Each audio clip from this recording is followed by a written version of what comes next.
left tackle is Mark Hondrew out of Pittsburgh, Pennsylvania. The right tackle, Mark Spinelli. He's from Morganville, New Jersey.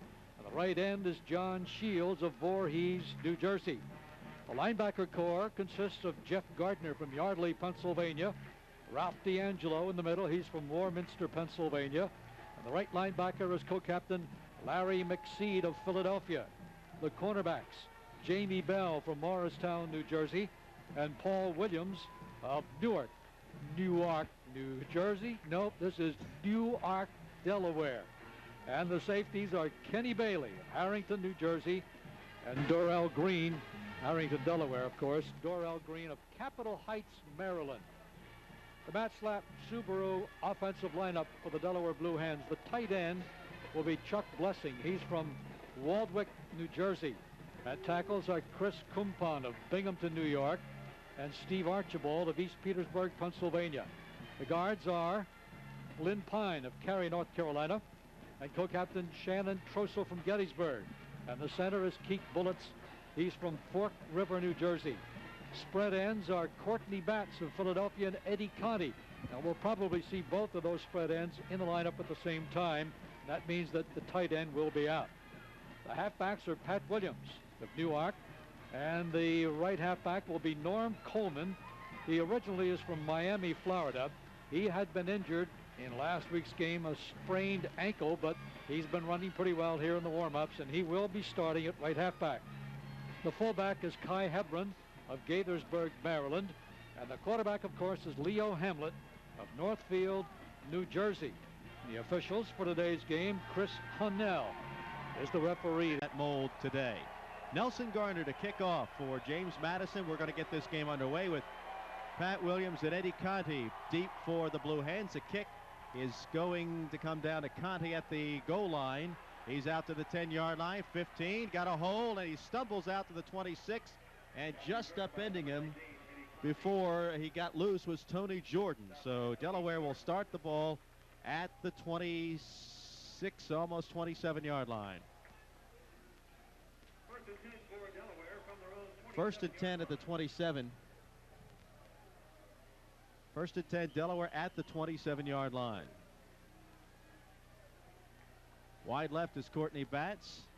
He is the lone receiver in there. The tight end is in. That's Blessing. Hamlet, first down handoff goes to Williams. Up the middle, off tackle actually, across the 30 to the 31-yard line. Pick up a 4 on the first down play. That's just that short little burst. Williams takes about 2 steps toward the middle from his left half spot and cuts quickly into the middle, picked up about 4 yards on first down. And Delaware starting to run the ball here at the outset, but look out for those passes to the sideline. Yeah, we would think certainly it'll be a heavy running game for Delaware today. Second down and 6 at the 31. Handoff goes to Hebron. Hebron's got just about first down yardage, close to the 37-yard line. He's finally pulled down there, and let's see where they spot the ball. It's going to be close to a first, and they may even have to measure. And they will. So 2 runs basically up the middle by Delaware to start this football game in the first 2 plays, and they get at least almost 10 yards. Whether they got the full 10, we'll see in a moment. A lot of teams, and especially Delaware now, throughout the season, likes to spar around a little bit. You keep asking these coaches, what about that opening sequence? Well, we don't know, but it always turns out they'll spar a little bit and try and run the ball for the first series at least. And what they've done so far is get a first down. First down, Delaware at the 37-yard line. Delaware splits Eddie Conti wide right. At the fullback is Hebron. In motion is Coleman, option. Hamlet runs it across the 40, 45, across the 50-yard line into James Madison territory at the 49, and that's a Delaware first down. And once again, some outstanding blocking. The guards pull. You get the halfback blocking, and Hamlet just hangs on to that ball on the keeper, and big first down. He really did a great fake into the middle of the line to Hebron, and then he just split the seam as they were unable. I'll tell you, Hamlet's got 4.6 speed, and finally bringing him down was Kelly Wiltshire, the left cornerback. And note that was to the short side of the field, one of the favorite plays of Delaware. First and 10, Delaware at the JMU 49-yard line. Loose formation, 2 wide outs. Here's the option and pitch, a bad play, and it's falling on Uck. He can't get it. It's loose. A lot of purple shirts, and it's fallen on and picked up by JMU at the 23-yard line. Falling on the football is John Stein, the free safety. Key did not go after the football. John Key let the ball fall at his feet. Instead of diving on it, he let it bounce around a little bit, and JMU broke it loose, and the first big turnover goes in the direction of JMU. Opportunistic ball club. Yes, Key just sort of hung around there. He had a good opportunity to fall on the ball and tried to pick it up instead. That's it. He tried to pick it up. This is a team that last year turned 5 Delaware turnovers into a big win. All right, wide left now for JMU. Got 2 men. Macy Brooks is wide right. Here's Cawley. He's going to roll out. He's going to take the option and run the football, and he is turned up at about the 17-yard line. Ralph D'Angelo making the tackle. Well, that's something we were told they probably were not going to do this year, or did not do much, and that's have the quarterback run the football. But boy, he can run it. We've seen that in 2 previous years. He really can run the option well. Wide left is Macy Brooks. Right goes Dorsey. And now they've got Towns in the backfield. They've got 2 in the backfield, as a matter of fact. A fullback as well. Here's a handoff to Towns. Towns inside the 15, down to the 11-yard line, and he is tackled there by Mark Hondrew. Big hole for D'Artagnan Towns. They're going to spot the ball, however, at the 13-yard line. It'll be a little bit shy of the first. Delaware had been doing rather well up to this point in the season as far as turnover ratio is concerned, a +2 after the first couple of games.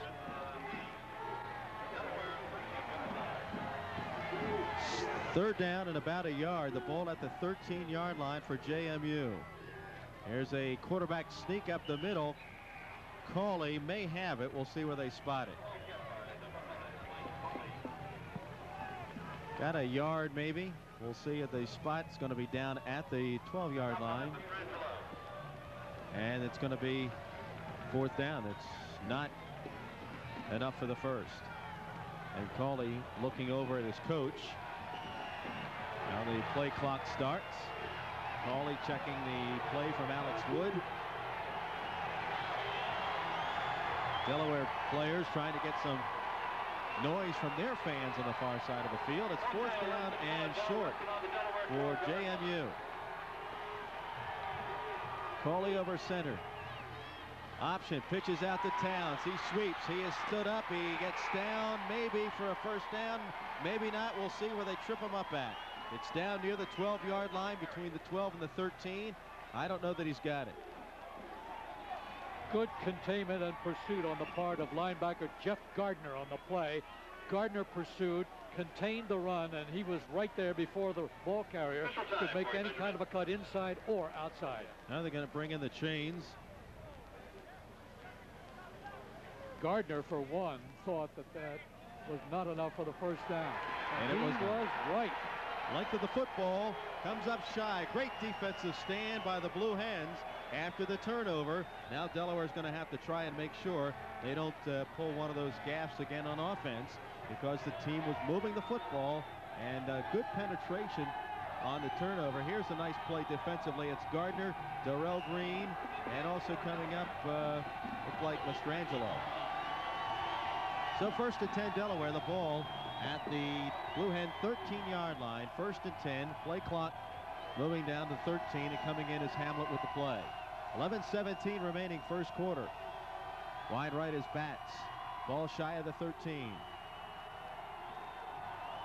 Here's the handoff inside to Coleman. Coleman spins to the 15, on his feet in the area, stood up hard at the 15-yard line.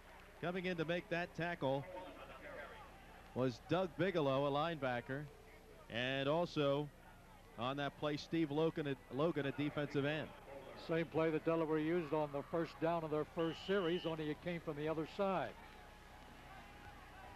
Ball at the 16-yard line. That's a pickup of 3. 2nd down and a long 7. Wide left is Conti. In motion, Coleman. Here's the option. Hamlet running the football. Cuts back in across the 15 out to the 19-yard line. And he is brought down around the ankles on the 19-yard line by Rennell Jones. And that's the same play that Delaware used on the second down of their first series. It didn't work as well for Hamlet, but it worked enough to get a few yards out of it. Ball just shy of the 20-yard line. It's going to be 3rd down and 3. A long 3. Actually, I guess they spotted it more at the 19, just beyond the 19-yard line. So it'll be 3rd and 4. And wide right now is Courtney Batts. Big 3rd down play for Delaware deep in their own territory. Handoff up the middle to Hebron. Hebron battles out to the 25-yard line, and he's got a 1st down. Delaware at the 25. Coming up, Alonzo Bowler, their outstanding middle linebacker, to make the tackle.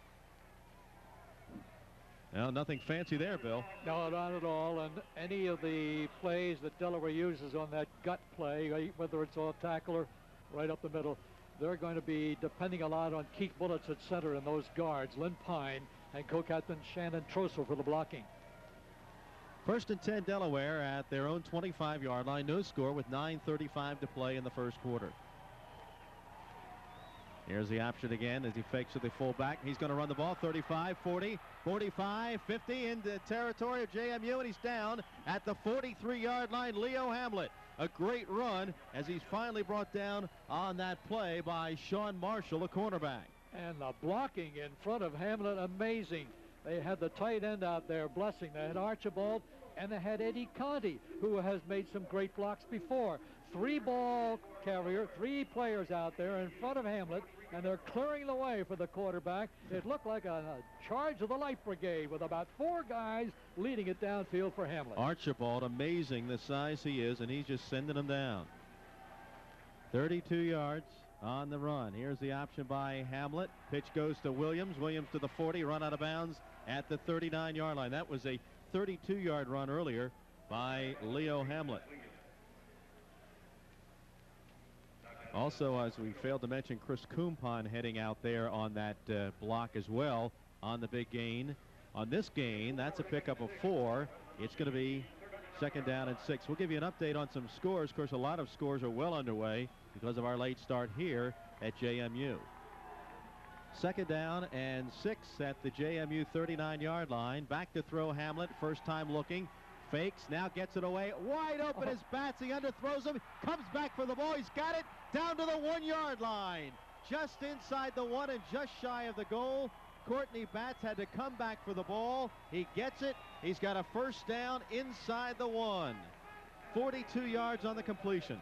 That pass, as you point out, Don, was thrown short by Hamlet. He stands back there. He has lots of time to throw. Faked once, then lets it go downfield. He threw it into the wind a little bit. Batts has to come back for the ball, but he makes the grab at the 5-yard line, spins around, almost got to the end zone, but he's down at the 1. Tell you what, he had the ball in the end zone. I might have called that a touchdown. Yes, they could have. 1st and goal inside the 1. The sneak, Hamlet in for the touchdown, Delaware.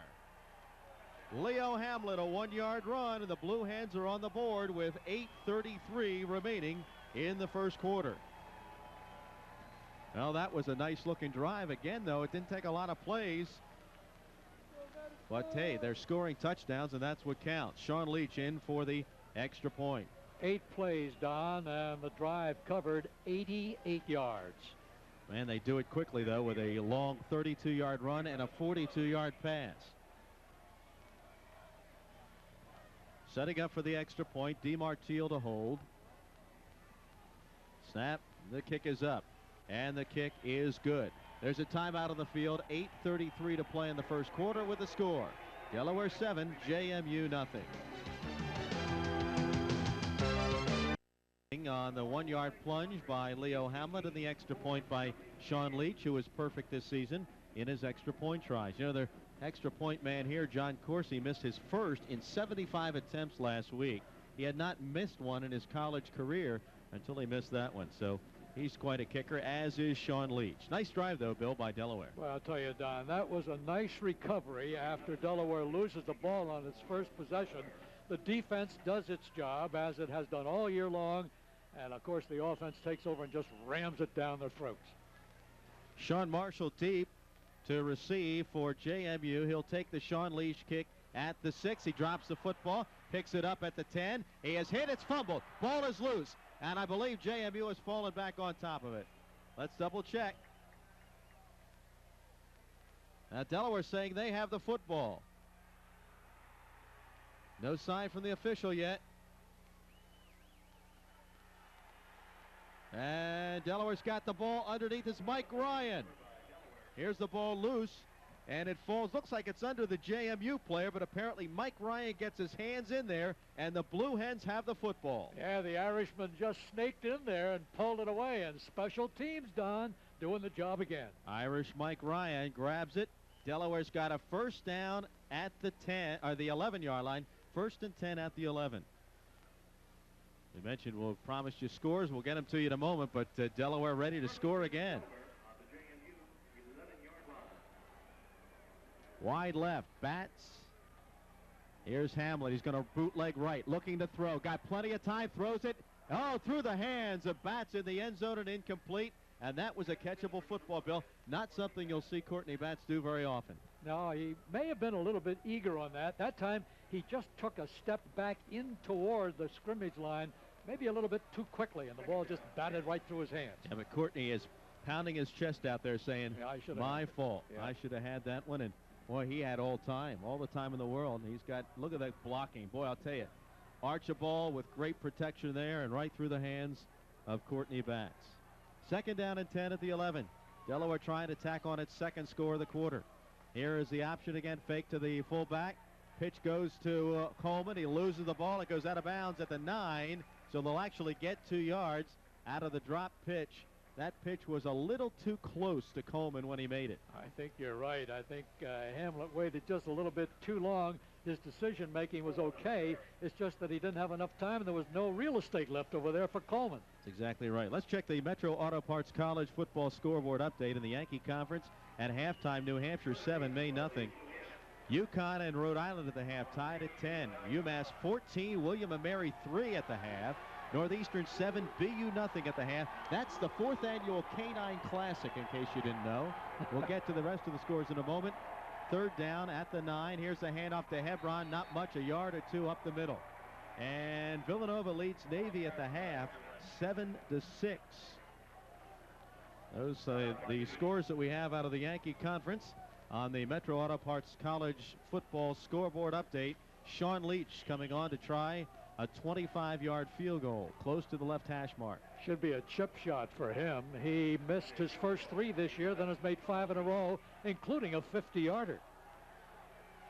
DeMartile will spot it right at the 15-yard line. Snap good. Kick is up. Kick's got plenty of leg, and the kick is good. There's a timeout of the field. 7:32 to play in the first quarter. The PNC Bank timeout score: Delaware 10, JMU nothing. Lead at 10-0, but Bill, it could have been 14-0 very easily. Certainly could, and so far, of course, the key to the game has been Delaware's coming back after a very, very costly, or could have been costly, potentially costly fumble by John Key, or failing to pick up that loose ball, but Delaware came back so quickly, scored, and scored again now on the field goal. Sean Marshall deep again. He is the guy that bobbled the kickoff, fumbled the kickoff that Delaware recovered a moment ago. He will take this kick from Sean Leach at the 4. He's out to the 10, 15 up the middle. Got some room. He hit some trouble at the 28-yard line, and that's where he's brought down. On the tackle, Kenny Bailey and Jeff Gardner. They stop him at the 28. There's a penalty marker on the play. Offside on Delaware on the kick. Let's see what Alex Wood decides to do. Alex says let him kick it again, apparently. So it looks like they'll march this one off. The first penalty of this football game with 7:26 remaining in the first quarter. Well, I'll tell you, there's an optimistic JMU. I mean, 28's not bad. I don't know whether they're going to get much more than that on another kickoff, Don. Yeah, that's not bad. I guess they're hoping that the kickoff will come up shorter and they'll get better field position on it. But you do take a chance. You haven't fumbled the ball. You've got the ball for a 1st and 10 at the 28. They're going to see if they can get a little bit more out of it.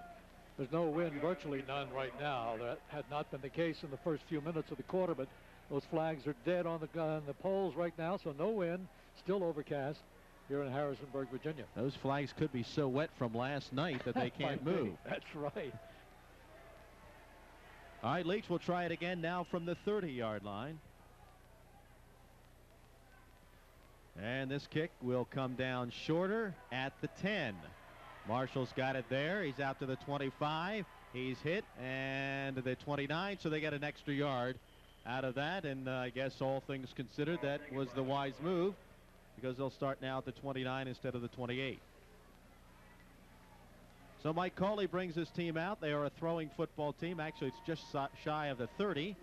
First and 10 at the JMU 30-yard line. Cawley has 3 big-time receivers: Jay Jones, Macy Brooks, and Juan Dorsey. Brooks is wide left. He is 6'5", big guy. There's the fake to Towns. Back to throw. Cawley's got his man out there. That's Brooks. It is incomplete. Great coverage by Paul Williams and Kenny Bailey. Double coverage at the 35-yard line. In and out of the hands, though, of Brooks. He might have had that one, but I think maybe Williams got a hand in there to stir things up a little bit. Well, with this trigger man that JMU has, his name is Cawley. He hides the ball nicely on his hip, throws long downfield. He's got that big, tall receiver down there. Double coverage. He could have had that ball except for Paul Williams, who made a nice play on it. We're going to see a battle here between these wideouts and Delaware's cornerbacks today. Williams gives away 7 or 8 inches to Brooks. There's a handoff to Towns. Towns off tackle out to the 32-yard line, where D'Angelo and Spinelli stop him after a gain of about 2 yards. And they're going to spot it right at the 33. Now, D'Artagnan Towns running in place of Kelvin Jeter, who is out with an injury today. And Jeter, one of the top rushers in the Yankee Conference. So they really, from what we're told, lose a significant amount of that ground game. And they've got Towns now split wide left and 3 to the right. So everybody's out, and Cawley in the shotgun formation. Cawley back to throw. Looks right. Steps up into the pocket, gets the ball away, and it is caught for first down yardage on the far side of the field. At about the 42-yard line, that catch was made by Dorsey.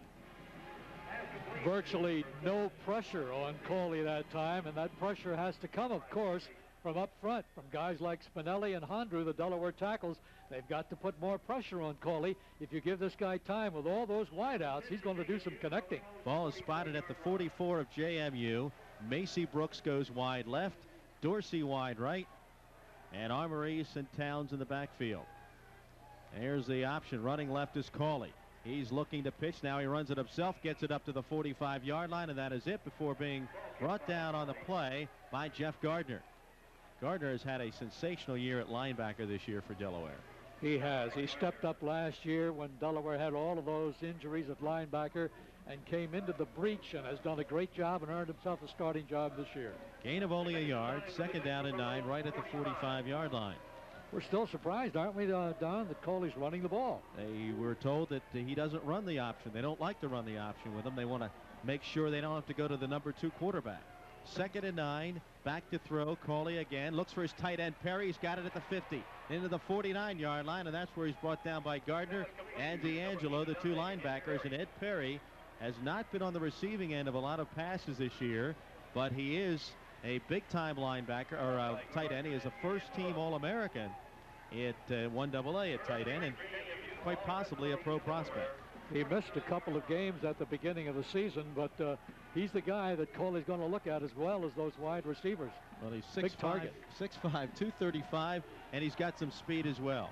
Third down and 3 rather, excuse me, at the 49-yard line of Delaware. Cawley calls the signals.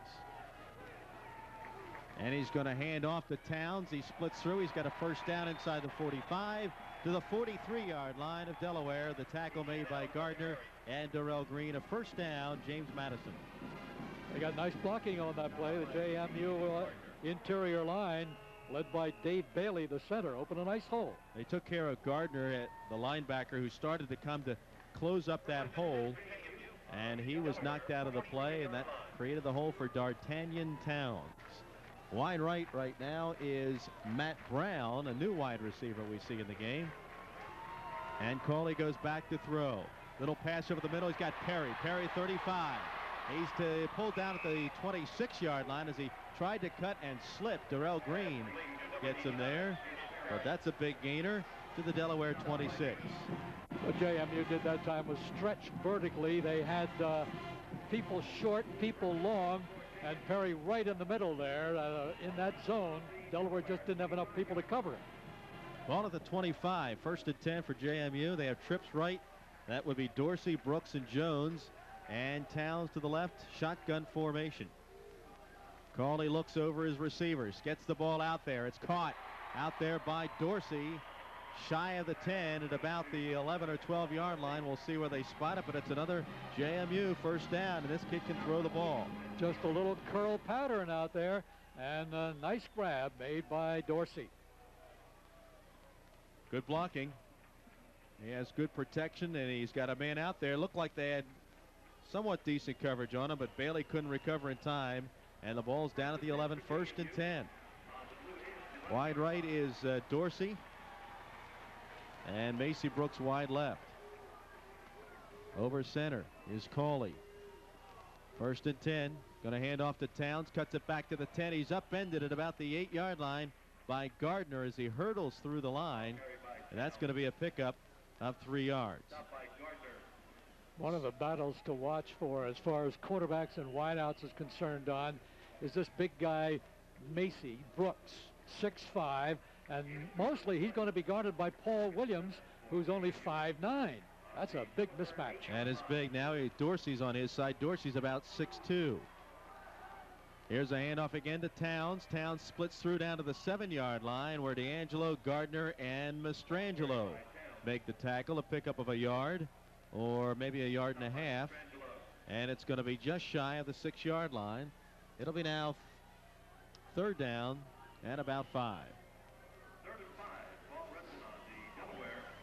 I'm a little surprised they're going to the ground a little more than I thought they would, especially with a newcomer in the backfield, or at least an inexperienced running back. Dorsey and Jones wide left. Brooks to the right. 3rd and 5. Back to throw. Little pass into the corner. It's up and is incomplete as Brooks brings it down, juggled the ball, and brought it down outside of the end zone. Yeah, Brooks made a mistake that time. He just went too far to the sideline down there in the end zone, and if he had stayed in by another, maybe a yard, he certainly had a mismatch there with Jamie Bell covering him. He just went too far to the outside. Well, a little far to the outside, and then juggling the ball was the real problem as he kept going, and he never had control till he got out of bounds. John Coursey will try a 22-yard field goal. Coursey, an outstanding kicker, one of the best.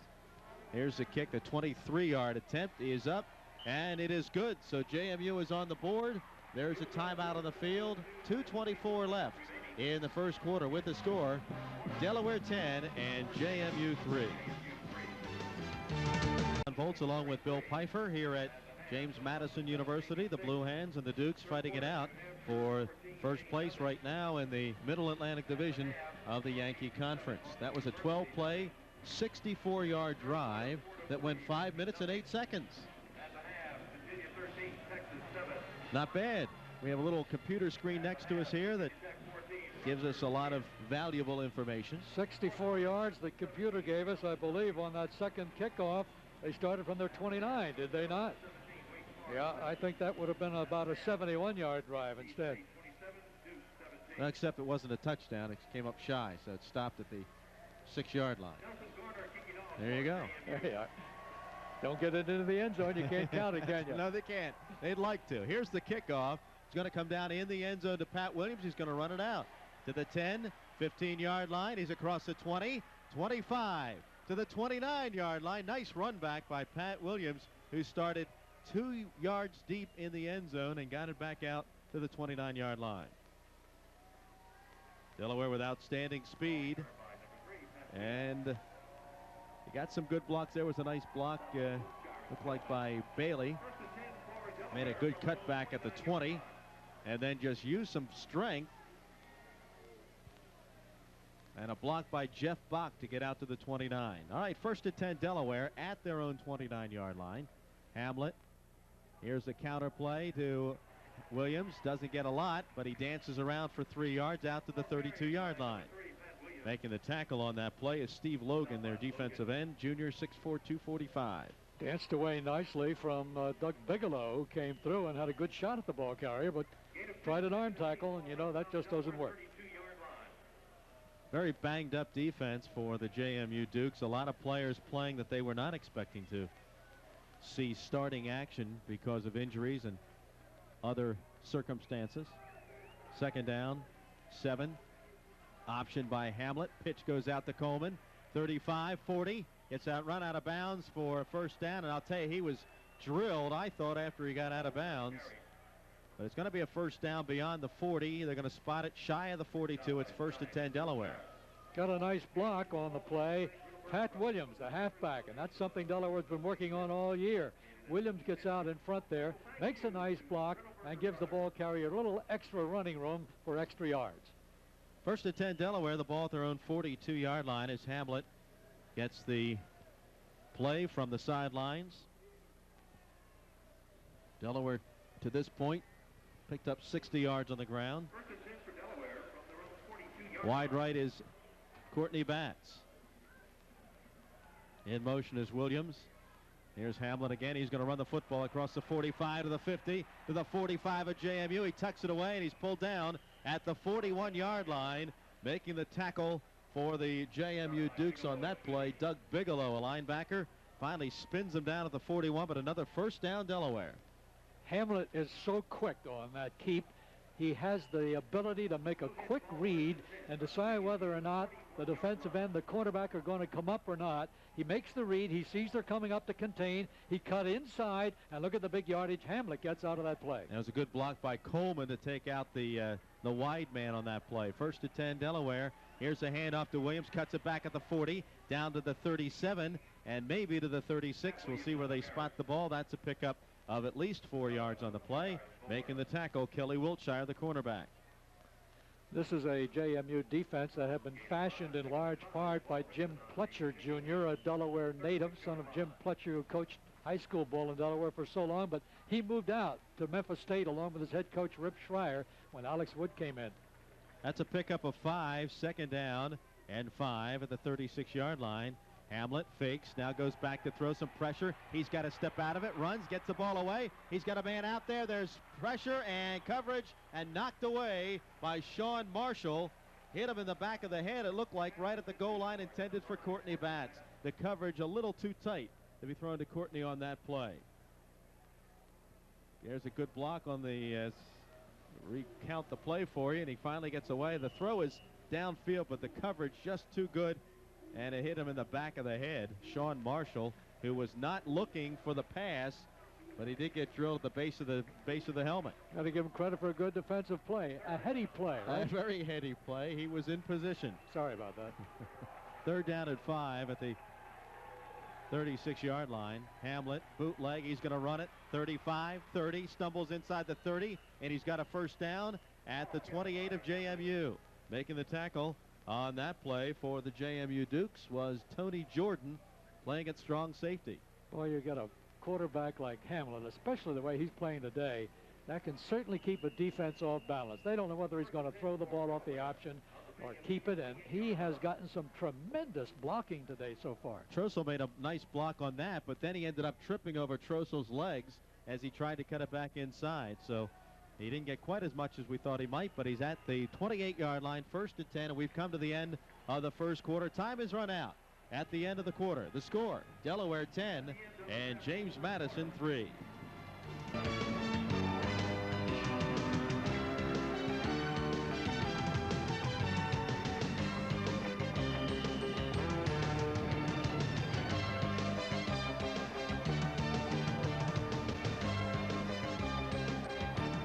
First and 10 Delaware as we start the second quarter at the JMU 28.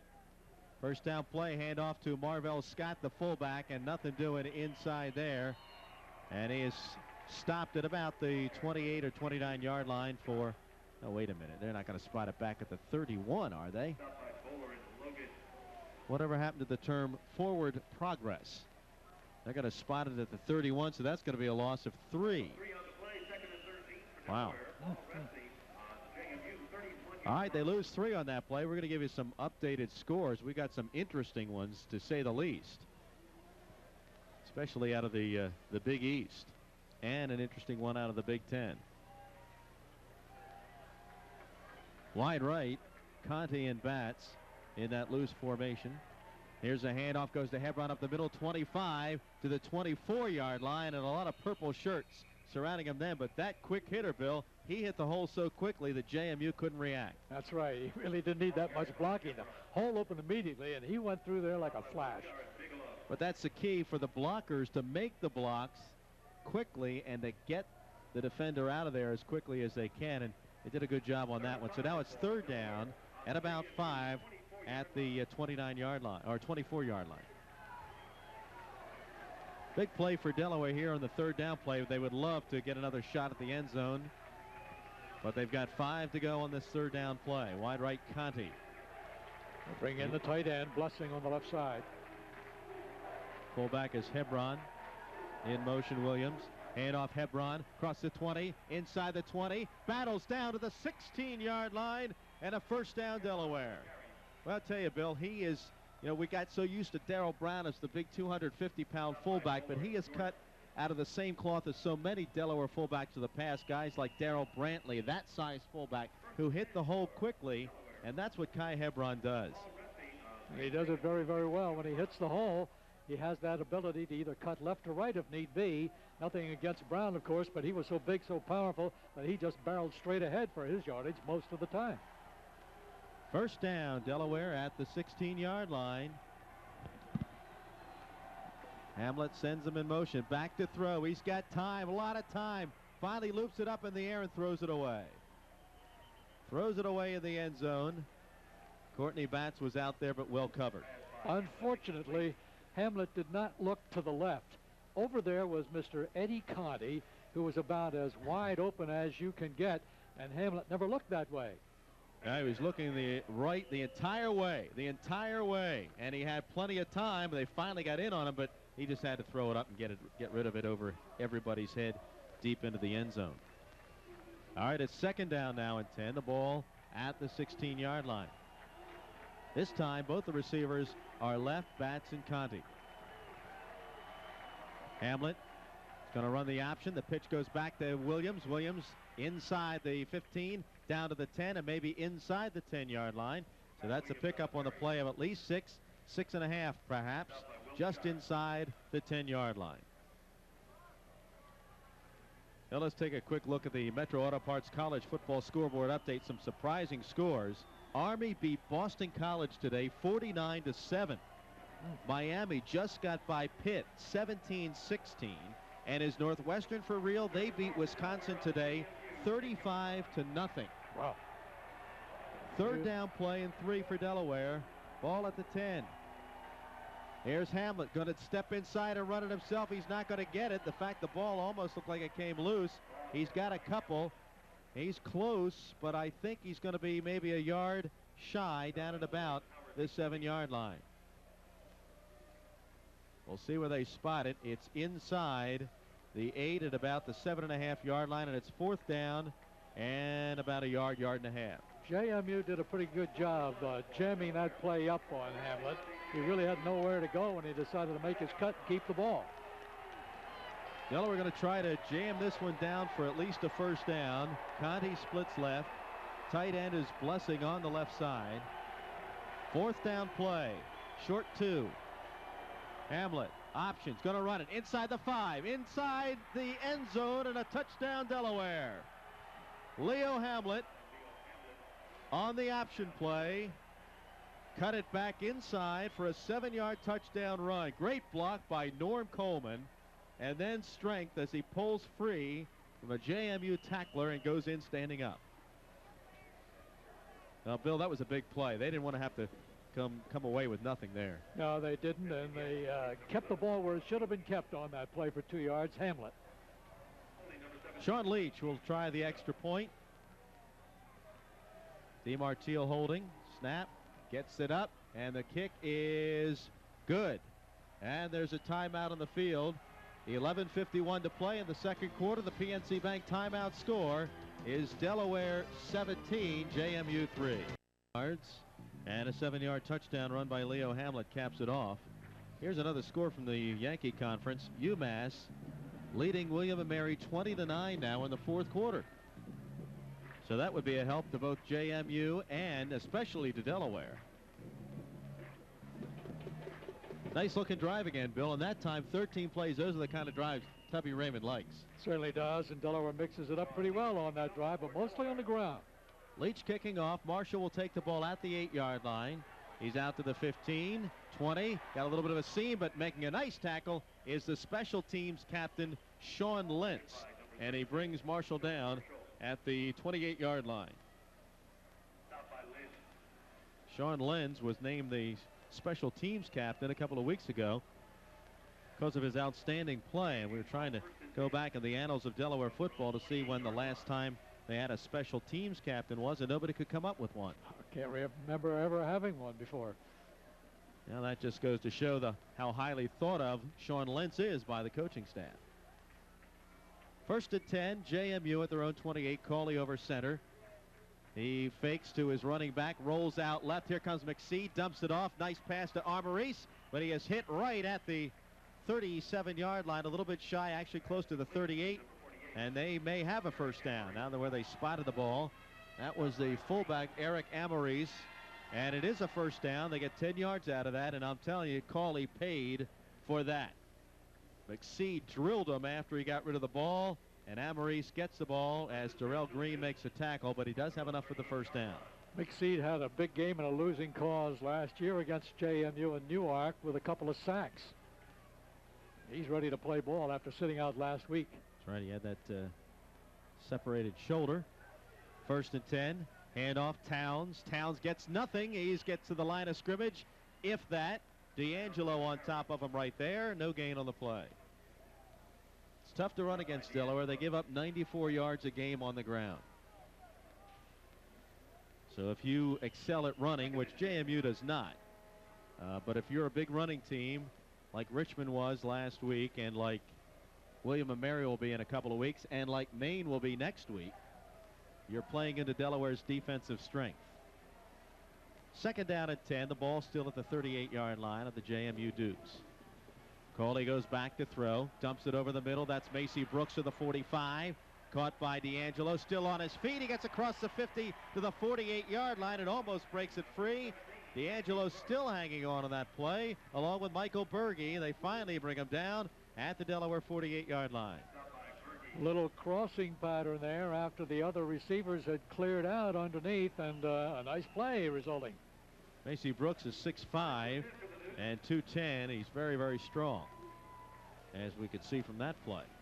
First down at 10 at the Delaware 48 for JMU.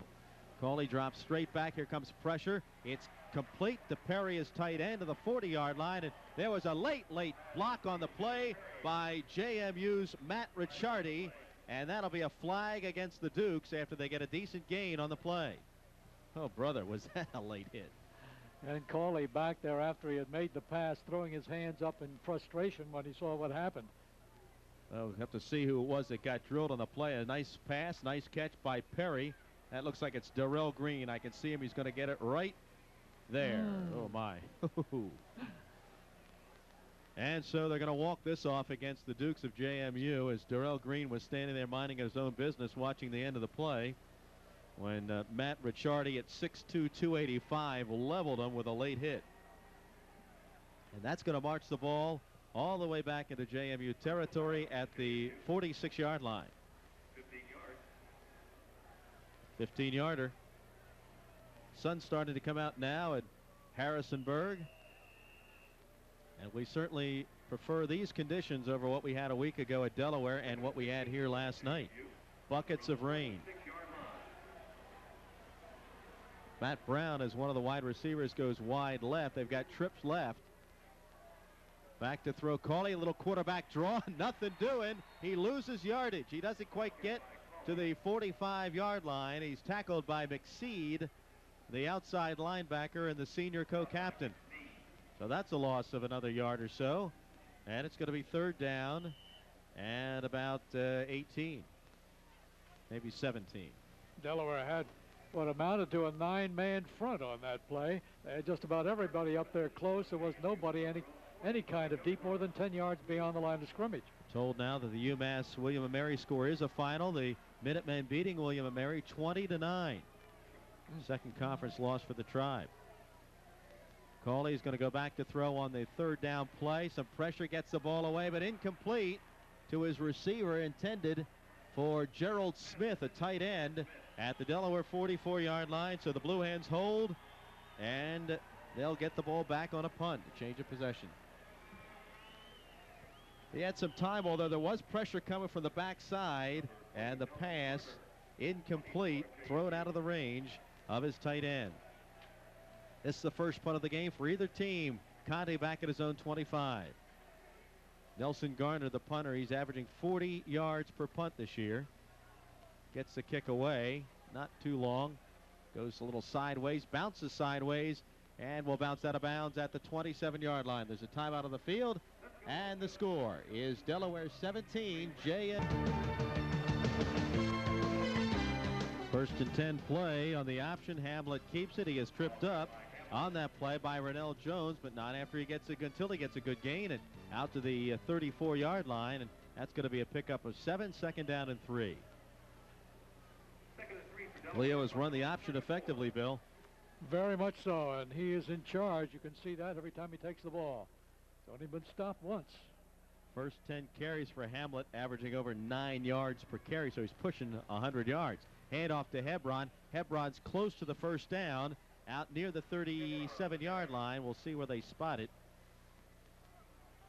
And they're watching a little bit of ESPN this morning about Nebraska playing Kansas State today, and the guy on there, I forget if it was Lee Corso, was saying that Tommy Frazier, the best option quarterback in the country, runs a 4.640. Well, Leo Hamlet runs a 4.640, and he's an option wing T quarterback, and he was recruited by Nebraska. So this kid is about as probably almost as good as Tommy Frazier, may throw the ball better. Here's the third down play. He's going to run it again. Now he pitches it out. It goes to Williams, and Williams skirts the outside, run out of bounds at the 39, but he's got a first down. Again, Billy waits till the very last minute, and that's the key to a good option quarterback, is holding onto the football, making the defender commit, and then making the right decision. He does make the decision. They all come up on him. He makes the quick pitch out, and the first down as David Quattlebaum took the quarterback on that. As he made the move towards Hamlet, Hamlet makes the pitch, and they get a first down at the 39-yard line. First and 10 Delaware. In motion is Pat Williams. Here's a handoff to Hebron. Hebron across the 45 to the 48-yard line. He's close to a first, a little bit shy, about 9 yards on the pickup. Bill, I'll tell you what, he hits the hole as quickly as any fullback you'll ever see. That quick opener is devastating for Delaware, and with Hebron, as you say, that speed, he maybe not in the class of a Conti or a Batts, but he's very quick. He is also running through the middle of the line where the defenders aren't that quick, and he's got a first down. That's a 10-yard pickup. The other thing you notice, as we watched it go again, they play again, is how low Hebron can stay to the ground. And on that, it's very hard to make contact with him to wrap him up. So Kai gets 10 yards on that play. And it's first and 10 Delaware at the JMU 49-yard line. Conti wide right, Batts wide left. No tight end in there now. At the 3 running backs. Here's a handoff. Hebron again. 50, 45. He's got a lot of room. He's down to the 35. Inside the 30. Run out of bounds. Inside the 25. We'll see where they spot it. He's going to have it, I believe, inside the 20-yard line. They're going to spot him at the 19. Big gain by Kai Hebron. That's a 32-yard run by the senior fullback. Boy, a big hole off right tackle, and then it's just a foot race. Great run. Kelly Wiltshire finally catches up with him, and he drags him all the way down. Well, he's out. Well, I'll tell you, I think they gave him a pretty good spot on that. That's going to be at the 19, first and 10 Delaware at the 19-yard line. Well, he ought to come back to the huddle and just shake the hand of that right tackle Archibald, because he's the guy that fashioned the hole. And he can make a big one because he is a big person. First down play, handoff inside goes to Pat Williams. Not a lot going there, but he gets a couple of yards, and he's going to get it down near the 16-yard line, a pickup of about 3. And on the bottom, blocking is Chris Kumpon. Making the tackle for JMU is Steve Logan. It's going to be a pickup of 3. 2nd down and 7. The ball at the 16. You know, they just might abandon their plans to use Norm Coleman at fullback. They probably still can, but the way Hebron's been playing the last couple of weeks, he seems to have nailed down the job. He can play halfback as well. And of course he's at halfback right now with Marvell Scott at fullback. Back to throw. Hamlet. He loops it out there. There's Batts over his fingertips. He cannot hang on in the end zone. He was open. The ball thrown just a little bit too long for Courtney Batts. He looked like the second baseman he is for Delaware baseball, trying to get a little looper over the second base, a little Texas leaguer, as he tries to stretch out and grab the ball that's just off his fingertips. Can't grab it. And Leo Hamlet on that play kind of banged his chest and said, my fault on that one. That was a touchdown in the making. 3rd down and 7 at the 16 with 6:10 remaining in the 2nd quarter. Wide right is Conti. Tight end on the left side is Brady. Here's a handoff. Hebron. He cuts it inside. He's down inside the 10 to the 8-yard line. Kai Hebron. And let's see, they may have a first down on that as well. It is a first down. Right now, let's pause 10 seconds for station identification. This is the Blue Hen Football Network. This is TCI Cablevision, Channel 2, serving Newcastle County. First and goal from the 8-yard line of JMU. Delaware trying to add to its 17-3 lead. Shannon Trossel knocking people down like bowling pins on that last play. Here is Hamlet. The pitch goes back to Coleman. He sweeps wide to the 10, to the 8, down to the 7-yard line. He's run out of bounds, and that play went a little too deep. Waller making the tackle for JMU along with Jordan. They're going to pick up, I believe, about a yard or 2 on the play. That play really got strung out pretty well by the Dukes of JMU. He really was deep. By the time he got the pitch, he was back at the 15. Now he cuts it in, and he is slowed down on that play on a nice defensive play by Tony Jordan. So the ball's now at the 7. That was a pickup of 1. 2nd and goal from the 7. In motion is Williams. Hamlet rolls out right. There's the throw. His tight end Brady cannot hang on as he gets turned around in the end zone, and he can't hang on to the football. That pass a little bit behind him, Bill.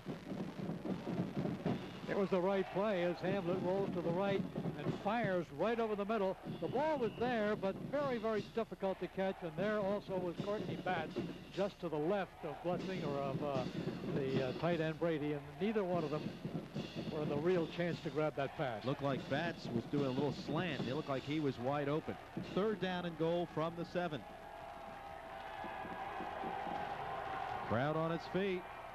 Here's Hamlet. Little pitch back, goes to Williams. Williams has trouble. He sprints to the outside. He is slung out of bounds at the 6-yard line. A nice defensive play by Bowler. And Quincy Waller, now there's a flag on the play after the play is over. And this may be against Delaware. Hamlet on that play, that may not have been his best decision.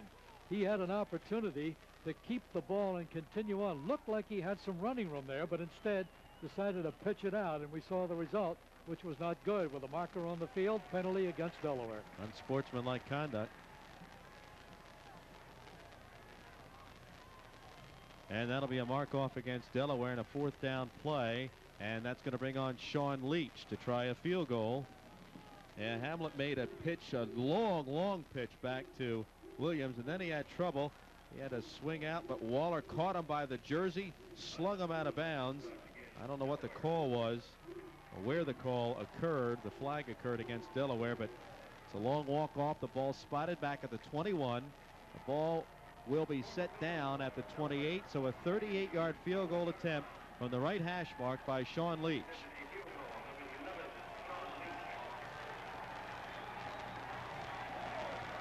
Leach marking it off.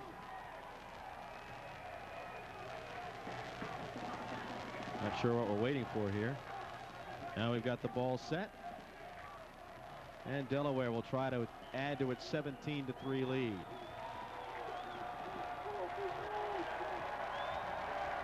Snap by Spinelli. The kick is up. The kick's got plenty of leg, and the kick is good.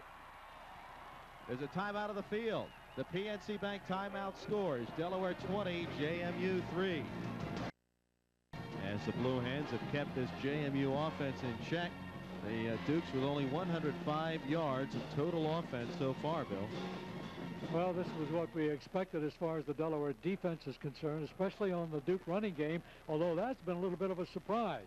The Delaware defense, we know, has yielded through the air more yards than they would prefer. As a matter of fact, they are last in pass defense in the Yankee Conference. But despite all that, they are undefeated to this point. Leach kicks off. The ball will come down to Marshall at the 10. Not a real long kick.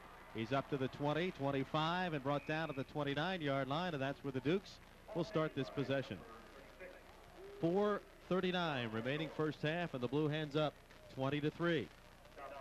We know that William & Mary has already lost today. That's their second Yankee Conference loss of the year. Talked to Reedy Angolia this week, and he was excited about this game because William & Mary very strong against the run, but UMass had enough to get a 20-9 win today. Ball at the 29-yard line. First and 10. Cauley back to throw. Looks over the middle. He's got a man, a tight end at the 34-yard line. D'Angelo bringing down Gerald Smith. Just a little throw over the middle.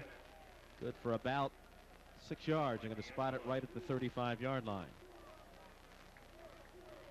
Speaking of Smith, there was a Brian Smith who was an outstanding linebacker here at JMU the past couple of years. He no longer is with the team. That's because he transferred to Delaware, sits out this year, and he'll be in the lineup next year for the Hens. And he is a good one. He's also coming to an area of Delaware's strength. Here's the snap back to Cauley. Little swing pass out to Towns to the 35, 40. He is hit at the 43, 44, and he's brought down at the 44-yard line by Ralph D'Angelo and Darrell Green. And D'Angelo has been playing sideline to sideline once again. First down, JMU. Nicely designed play by the Dukes, and with all that speed on the receiver's part, they are able to get big yardage out of it for the first down. Towns outran Larry McSeed on that play, and that's saying a lot, but then he was caught up by Green and D'Angelo. It's a first down. Dukes at their own 44. 3:43 to go in the half.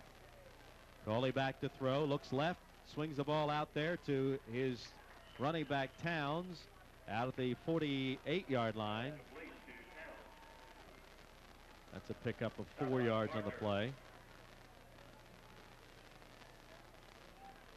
Now they're going to spot it back at the 48-yard line. So it'll be second down and 6 to go.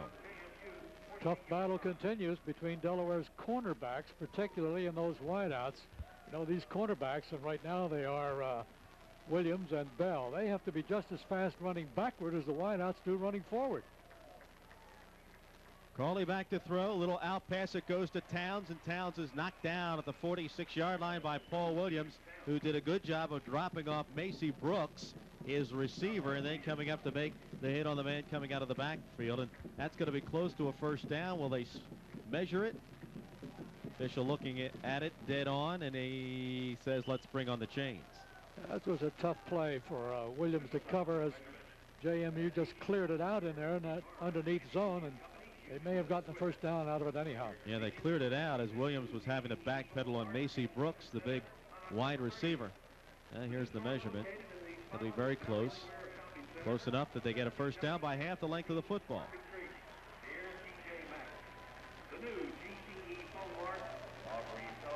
We'll get you up to date on some scores in just a moment.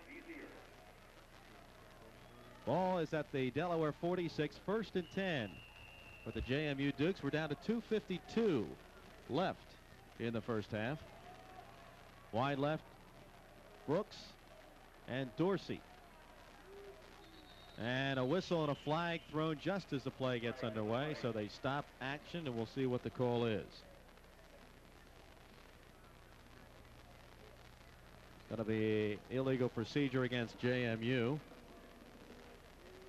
So that'll be a 5-yard walk-off.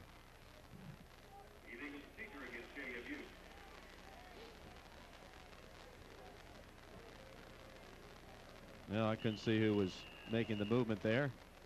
But it is a 5-yard walk-off against the Dukes. And now they'll send Brooks to the right, Jones and Dorsey to the left. First down and 15. They're down to 2:27 in the first half. They're back in their own territory at their own 49-yard line. Delaware jumps but gets back. Back to throw Cawley. Gets the ball out there. That's his man. It's intercepted by Darrell Green to the 28. He's knocked out of bounds at the 35-yard line. That pass intended for Jay Jones. Darrell Green backpedaling on the ball, makes a great play, and the Blue Hens get the ball back. And the result of that play was mostly because of the pressure coming on Cawley. Delaware had 2 linebackers blitzing. Cawley had to get rid of the ball a little sooner than he would have liked, and there was Green to pick it off. Nice play by Darrell Green, who's playing out there kind of like in center field, and he makes that play. Let's check very quickly the Metro Auto Parts College football scoreboard update. The final in the Yankee Conference. UMass beat William & Mary 20-9. New Hampshire has beaten Maine 21-0. Northeastern knocking off BU 14-3. They win the K9 Classic for 1995. We'll give you a couple more scores in just a moment.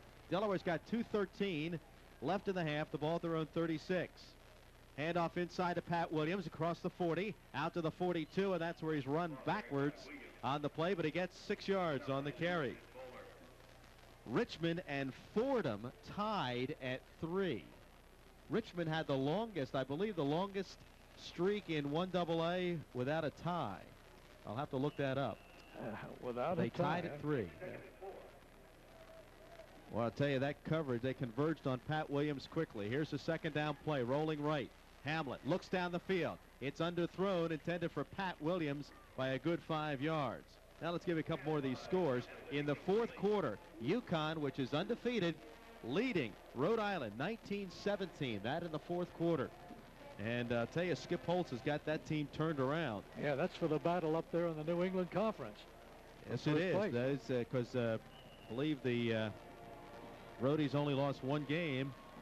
If they would be in a tie with Connecticut if they win that game. We're down at 3rd down now. 3rd down and 4 at the 42. Handoff goes up the middle, and that is Hebron. He gets it near the 45. Out beyond the 44. It's going to come up shy of a first down with a minute and a half to go. Check a couple of more scores. Syracuse beat West Virginia today 22-0. Miami over Pitt 17-16. Army 49, BC 7. Ohio State beat Purdue 28-0. Michigan over Indiana 34-17. Northwestern 35. Wisconsin 0. Colorado leading Iowa State in the third 27-22. There's a timeout on the field with a minute 23 to play. The PNC Bank timeout score. Delaware 20 and JMU out. It's 4th down and 1. Boy, this is interesting, Bill. Looks like they're not going to kick the ball away here. Well, the way the running game has been performing, figure a yard, 4th down or not, pretty good field possession at their own 45. It looks like the odds would be in their favor. 4th and 1. Option. Hamlet runs first down to the 48-yard line of Delaware. He's got the first as he faked to the fullback, and I'm telling you, Bill, you've got to respect the fake into the fullback all the time. And that's what they did. They went for the fake. They bunched up the line, and Leo had room to the outside. Leo's piling up the yards.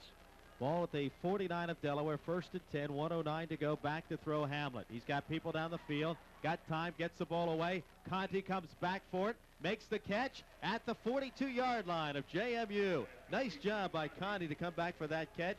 Delaware hurries up to the line of scrimmage to get another playoff. It is a 2nd down and about a yard to go.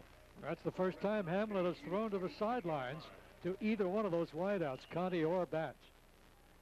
Hamlet on the 2nd down play goes back. Looks right. Now he's going to run up. Still looking to throw. He's going to run it and run out of bounds himself.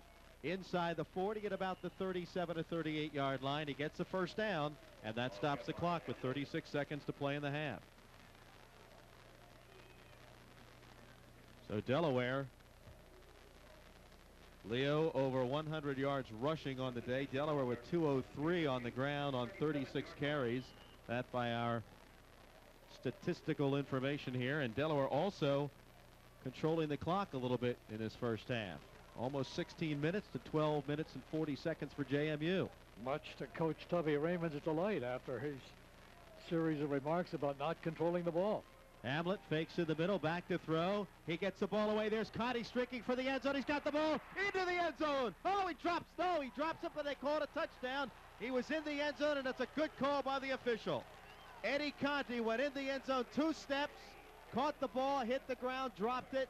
Now what are they calling? Now they're saying he didn't catch it. Now they're saying we're going to get another look at it here. Leo Hamlet with time. They're calling it off. Oh, my goodness. They may have said he didn't have control. He's got There's the ball. the official looking right at it. Oh, he's in the end zone. He's got it. He's across the goal line, and he's got it for a touchdown. That has to be a touchdown. The official was 5 yards away, made the call, and was overruled by the referee. That was a bad call because we were able to watch it on our television replay here. He had the ball. He had the control of the end zone. He was across the line of the goal line. It should have been a touchdown. Absolutely. That was a bad call by the officials. We can take a look at that one, and we saw it on our replay here, and it was obvious that Conti had the ball in plenty of full possession as he went down in the end zone. I can't believe that the official could blow a call like that 5 yards away. That's going to be second down now. 28 seconds remaining in the first half. Those officials saying no catch by Eddie Conti. Back to throw. Rushes on. Gets the ball across the middle. A flag and probably a hold on Delaware. The pass intended for Norm Coleman at the 30-yard line. We ought to have an opportunity to check that play again, Don, because I think that was a very poor call. And, you know, neither of us very often or practically never make these kind of remarks about officiating, but that one I thought was blatant. Now, there's no Maybe question. we can see that again. Once you cross the goal line and you break the plane, it is a touchdown. He went about 2 steps into the end zone, fell, rolled over, and the ball came loose. Now that clearly is a touchdown unless they don't think he had control as he crossed the goal line, but I don't think there was any question in looking at it again as we had the chance to do that he had control. It's a holding call against Delaware. Down to 24 seconds.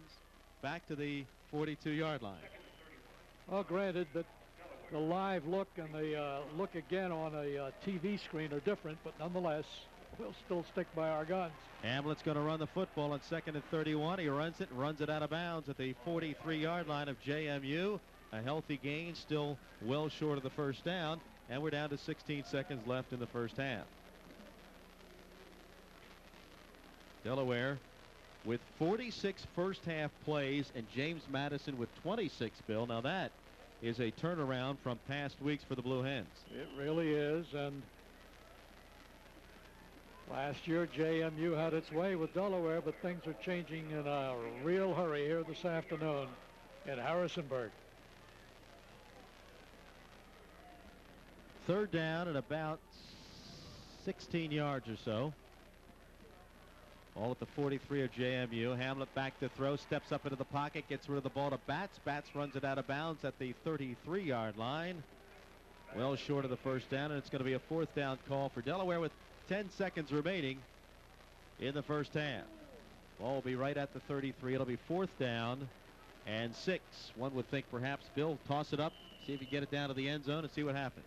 Well, there's certainly not going to be any penalty for Delaware unless somebody intercepts down there and runs it back about 98 yards. But Hamlet goes over and talks to Tubby Raymond and has got the play. And I think the odds are about 99-1 that he's going to put it in the air. Wide right, Conti and Batts. 4th down play, probably the last of the first half. Hamlet back to throw. Here comes the pressure. It's thrown and it's caught, and it's a 1st down Delaware. Courtney Batts at the 24-yard line, and Delaware calls a timeout. Did they have any left to take? Okay, they've got that. Now they're bringing everybody else on, and they're going to bring on Sean Leach to kick a field goal. Ball is at the 23-yard line. 1st down Delaware. We have 5 seconds remaining in the first half, and this should be the final play of the half. Thinking about that, Don, that was a pretty clever call by Coach Tubby Raymond, though, because everybody was looking downfield in the end zone, and he gets his receiver right there within field goal range for Leach.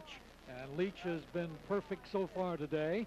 And as a matter of fact, since he had missed his first 3 this season, he has not missed since. He is 7 for 7, I believe, since then. Yeah, you figure the odds of them completing a long pass into the end zone are very small.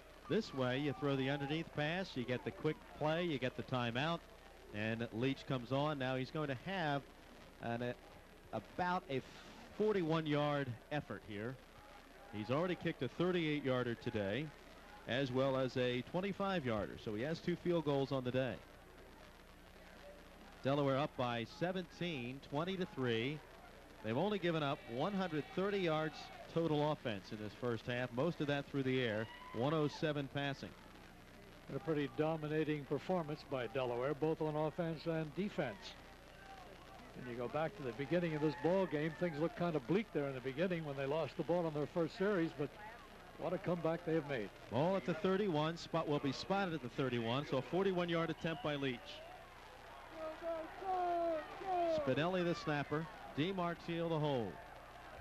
Snap is a little high, brought down by DeMartile. The kick has plenty of leg, but it is wide left. And the clock is run down to zeros, so we've come to the end of the first half with the score, Delaware 20 and James Madison 3. 6-0. We're underway in the second half. This kick is going to come up a little bit short. It bounces to Marshall at the 10. He's out to the 23, and there he is, drilled at the 23-yard line. Kenny Bailey, the first to hit him. He's there along with David Grove, and JMU will start the ball from their own 24-yard line. So Mike Cawley, in that first half, was 11 of 15 for 107 yards and an interception. Did not get his team out of the end zone. The one thing you worry about, Bill, is if you let JMU hang around, the way they've come back the last 4 weeks is dangerous. Yeah, they've done that in the last few seconds each of those games. 3 wideouts to the left. 1st and 10 at their own 24 as we get this second half underway. They'll fake to Towns. Little pass goes out to Macy Brooks. He slips a tackle from Bailey. McSeed wraps him up at the 30-yard line, but not until he gets 6 yards on the play. Bailey overran the play a little bit, and Macy Brooks just kind of slipped that tackle. And it's going to be a nice pickup on first down. Game 6. Cawley almost flaunts Bailey, who's playing up on the line of scrimmage here, the strong safety, and Bailey just couldn't make the tackle as Brooks just evaded him with a nice little move.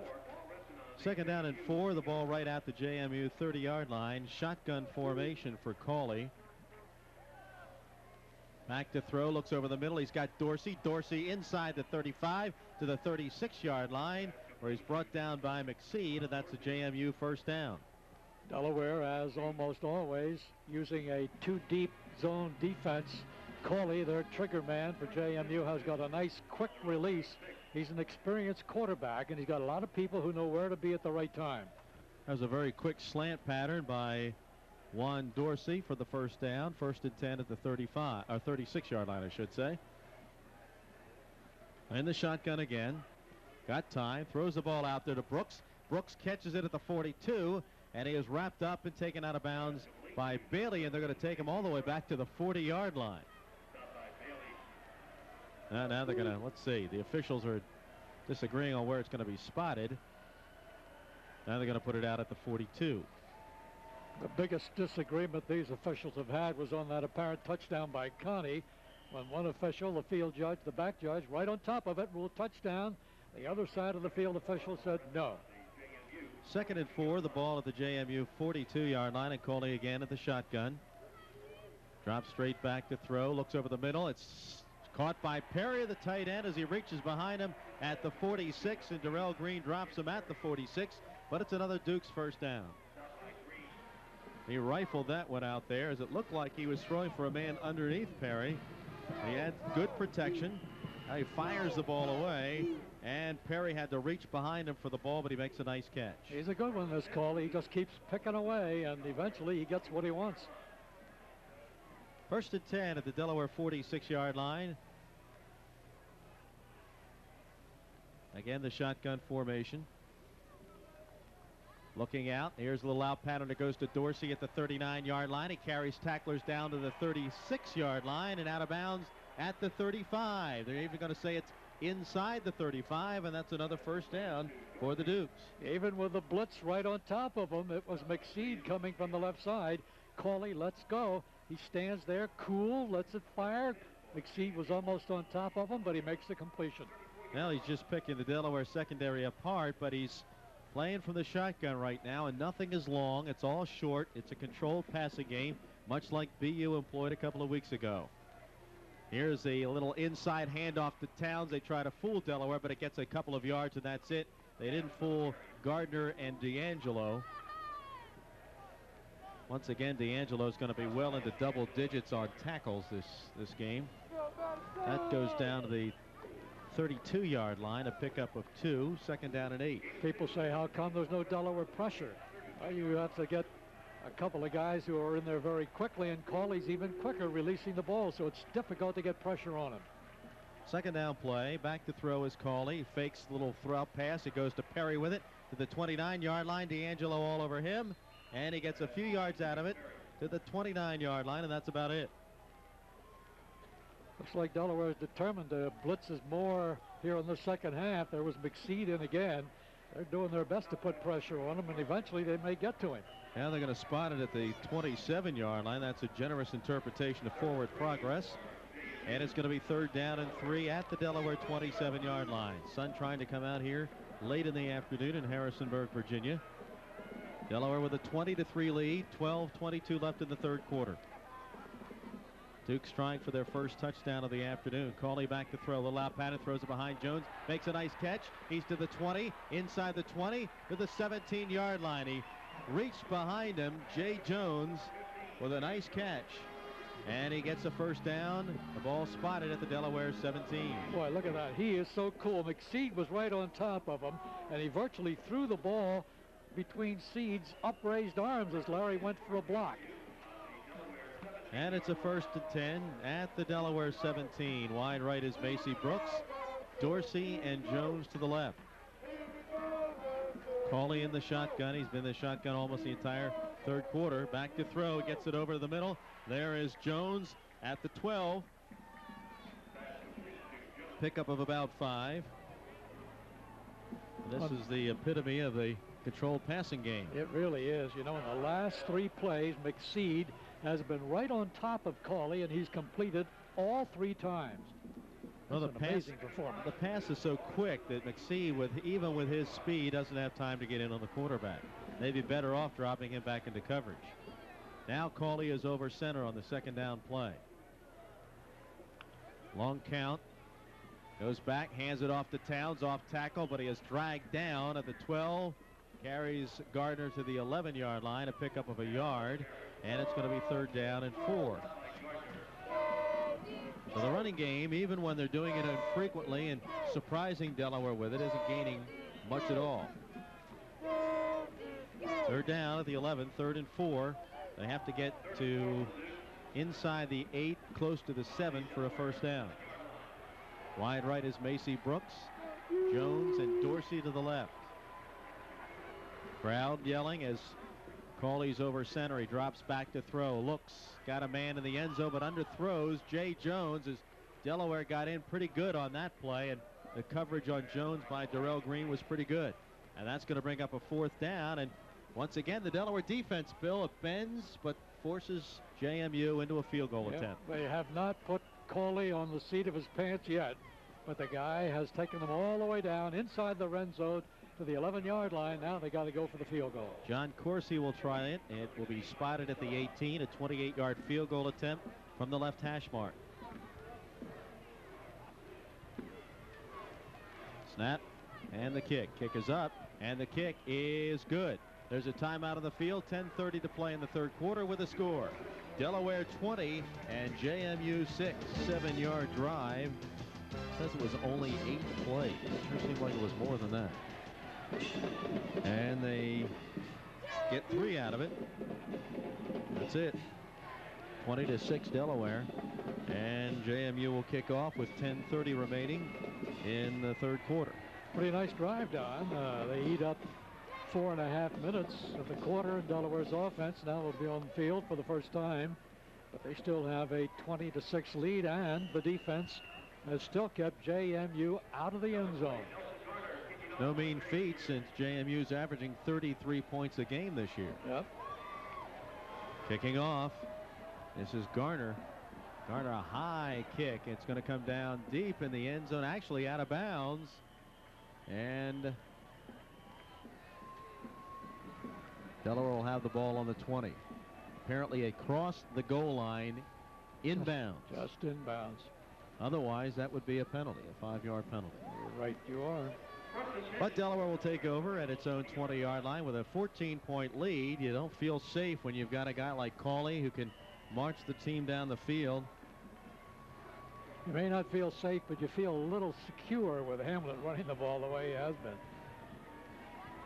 First and 10, Delaware. Leo Hamlet over center for the Blue Hens. Hands off to Hebron up the middle across the 25 out to the 27-yard line. A nice first down play by the University of Delaware's Kai Hebron. Once again, pretty good blocking off that right side. You think the left side. And here's the right side. There's Trossel, Archibald. Of course, moving people out of there. Nice job by that right side of the line. There's some large fellas over there. Here is a handoff to Williams. He sweeps out to the 30, 35, 40 on his feet to midfield behind blockers, and he is out of bounds inside the 40 of JMU. Boy, he just picked his way through there like a dentist through your teeth on cleaning day. He had Archibald, he had Batts, and he had Hebron all in front of him as he goes to that short sideline. Great block, breaks by the Trossel. tackle, and there's Hebron right in front of him. Archibald in front of him. Batts came over to help out. Great blocking. Every time they've tried to sweep, they've had solid blocking. Ball is at the 39 of James Madison. First and 10, Blue Hens.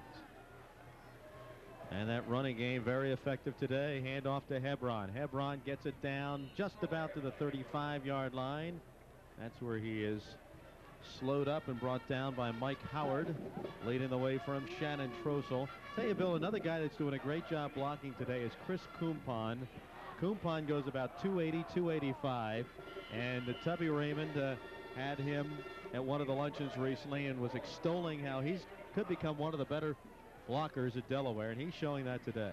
He'll be back again next year. Second down play. Hamlet's going to keep it himself, cuts it back inside. He's down near the 30-yard line as he faked up the middle. Little short down the line option play, quickly cut back in, and the tackle on that play made by Lamont Gooding, one of the fine defensive players, and he's a little slow getting up. Lamont Gooding shaken up on that play. The officials are telling him to stay down for a moment. So there's a timeout on the field. 8:52 remaining in the third quarter. The PNC Bank timeout scored Delaware 20 and JMU 6. And controlling the football. And Delaware with a 27-6 lead. Well, you know, although JMU did not win the Yankee Conference outright last year, they did win the Lambert Cup, and now they seem to be unseated. Or as Alfred Lord Tennyson would say, the old order is yielding to the new. And that comes, incidentally, from one of his poems called The Passing of Arthur. Here we've got the passing of Leo Hamlet. Who else? Was that a stretch or what? You know, I wonder if I can get college credit for literature after this football season. All right, Sean Leach will kick off. Alfred Lord Tennyson this week. Sir Alfred Lord Tennyson. Sir Alfred. Don't want to forget it. Leach will kick off. Sean Marshall deep. It's a short kick, way short. And it is taken down at about the 25-yard line. Interestingly, a fair catch called for by David Quattlebaum, and then Mike Masella took the ball, started to run. So that was the problem. One of the players called for a fair catch. Another player grabbed the ball and ran with it. Quattlebaum was showing, yeah, I was calling for it. He shouldn't be doing that. He should be saying, I think he was just telling him he was waving to mom. That's one of those true or false questions the referees are subjected to. If one guy calls for a fair catch and another makes the catch, can he or can he not keep the ball? Well, let's see what they're going to call here. You cannot. Yep, it is against JMU. So while they march this off, let's pause 10 seconds for station identification. This is the Blue Hen Football Network.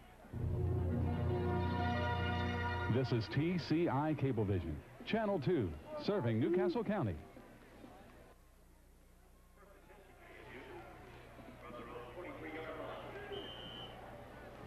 The Dukes will take over at their own 23-yard line, 1st and 10 with 7:36 to play in the third quarter. And in the shotgun, it's Mike Cawley. Wide left is Jones and Dorsey. Brooks to the right. Here's a throw over the middle of the tight end. Perry, he's got the ball. He's out beyond the 30-yard line to about the 32, where he is brought down, and that's a nice gain. Gain will be short of a first down by a couple of yards. It'll be 2nd down and 2. On the ball game now, defensive side of the ball for Delaware, Mike Berge. You also have Dennis Hume in there, the linebacker from Exceed. Otherwise, it's pretty much the same. Ball's at the 33-yard line. It's going to be 2nd and about 1 is all, I believe. 2nd and 1. They need to get to the 34-yard line for a first down. Actually, it's going to be a short one.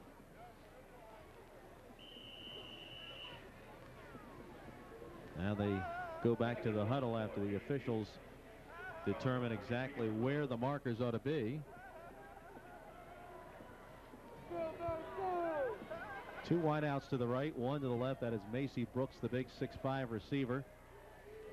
And the fake into the middle, back to throw Cawley, a little bit of pressure, and he goes down as they finally get to him. See who got him. Making the tackle for Delaware is Todd Velitis, who gets in there for a big loss on the play. Yeah, Delaware just broke down the pocket, and they had enough people in there for Velitis to circle around and pull down Cawley. First time in the ball game they really got to the guy. Now Delaware's able to bring a number of different defensive linemen in because of their depth. 3rd down and 6. That's a loss of about 5. Cawley in the shotgun, throws it over the middle. He misses his receiver. That was Jay Jones, out at about the 35-yard line and overthrows his man, and it'll be 4th down, and the Dukes will have to punt the football. The Delaware crowd very appreciative of the Delaware defensive effort today. Well, I'll tell you, Don, with the sun slanting as low as it is right now in the afternoon, I don't think even John Wayne would like to go off into the sunset in this stuff. This is very difficult to watch out there, isn't it? Real hard on our side, I can tell you that. The people on the other side are probably having a great time. Here's the punt. That's a beaut. Sends Conti way back inside his 15. It's going to bounce inside the 5, right to the 5-yard line where it goes out of bounds. Wow. That was a great, great punt by Garner. Nelson Garner, a 67-yard punt. That's not his longest of the year. He's had a 71-yarder earlier this season. Well, so Delaware takes over at its own 5. That was a picture, wasn't it? Very, very terrific punt. Now Delaware has to work out of its own 5-yard line. 1st and 10. 6:12 remaining in the third quarter. The Blue Hens with a 21-point spread, 27-6. Pretty tight formation. Batts is out right, but not too terribly far. Here's the handoff. It goes to Hebron. He has hit real hard out of the 6-yard line, and the purple shirts eat him up right there. Got a yard or 2 at best. Let's check the Metro Auto Parts College football scoreboard update. Finals in the Yankee Conference. UMass 20, William & Mary 9. Navy came back to beat Villanova in a non-conference game, 20-14. New Hampshire 21, Maine nothing a final. Hebron really ran into that wall very quickly, as we could see on a second look there. Now let's get this play, and we'll get back to the scoreboard in just a moment. That's a pickup of 2 out of the 7. Here's Hamlet. He's going to run the football out to the 10. There's a flag on the play. Pushes out to the 12-yard line. We'll see what the penalty is. Northeastern beat BU today 14-3. New Hampshire 21. Maine nothing on final. Richmond and Fordham tied at 3. Virginia beat Texas today 17-16. That penalty against JMU. And so Delaware, I'm sure, will take this penalty. Let's check some of these other scores. Clemson beat Maryland 17-0. We're looking at the play. Some good blocking out there as Hamlet just went for the seam, and there was a nice seam to run to. Going to get all this sorted out down here in Delaware territory on the penalty. Officials have been somewhat confused the last several minutes of this football game. Understatement. The ball will be spotted now at the 11, and it will still be, it's an offside call on JMU. It'll be second down at the 11. They will take the penalty and not the play. Now what's the down marker guy doing? You may proceed, you may advance, and there it goes. All right, just beyond the 11, so it's now a second. Oh, wait a minute. It's got the wrong down. Let's get it back. There we go. Second down and 4. The ball just shy of the 12. Delaware trying to get a first down to keep possession of the football. Hand off to Hebron. He's out across the 15. First down near the 20-yard line, and he couldn't escape the tackle of Kelly Wiltshire, the very fine cornerback, but he did get the first down. Kai Hebron over 100 yards. He cuts off a very fine down block by Keith Bullets, the center there. Cut off Bullets' left shoulder and made the nice little gain. And I think he's thinking he should have cut it back to the middle of the field instead of trying to go to the outside. But he does get the first down at the 20-yard line. Delaware keeping possession of the football. Moving towards the 5-minute mark of the third quarter. Handoff goes to Coleman. Cuts it back on the 20. 25 to the 30. He's got a lot of room. And he trips. He's pulled down on a great play at the 45-yard line. Getting his hand on the ankle was Rennell Jones. That's a 25-yard gain, and that was a touchdown saver. He certainly looked like he was on his way here. There's a block by Shannon Trossel to open it up, and there goes Coleman. A watch guy coming up from behind, stretching out, just touches his heel, and that's enough to knock Coleman off balance. He took a swipe at the foot, and that's all he did was get a little bit of the part of the foot, probably the heel, and tripped him up. Otherwise, he is off to the races for a touchdown. Ball to the Delaware 45, first down. That's a 25-yard pickup, handoff to Hebron. He dances up the middle for about 3 or 4 yards. Let's go back to the scoreboard and see what we've got for you here. A lot of different scores. East Carolina leading Temple in the fourth, 32-19. Nebraska 35, Kansas State 6 in the second quarter. So much for Kansas State's top-ranked defense in the country. I would think. Penn State leading Iowa in the second, 17-14. Colorado beat Iowa State today, 50-28. Northwestern over Wisconsin, 35-0. And Notre Dame leading USC in the third, 21-7.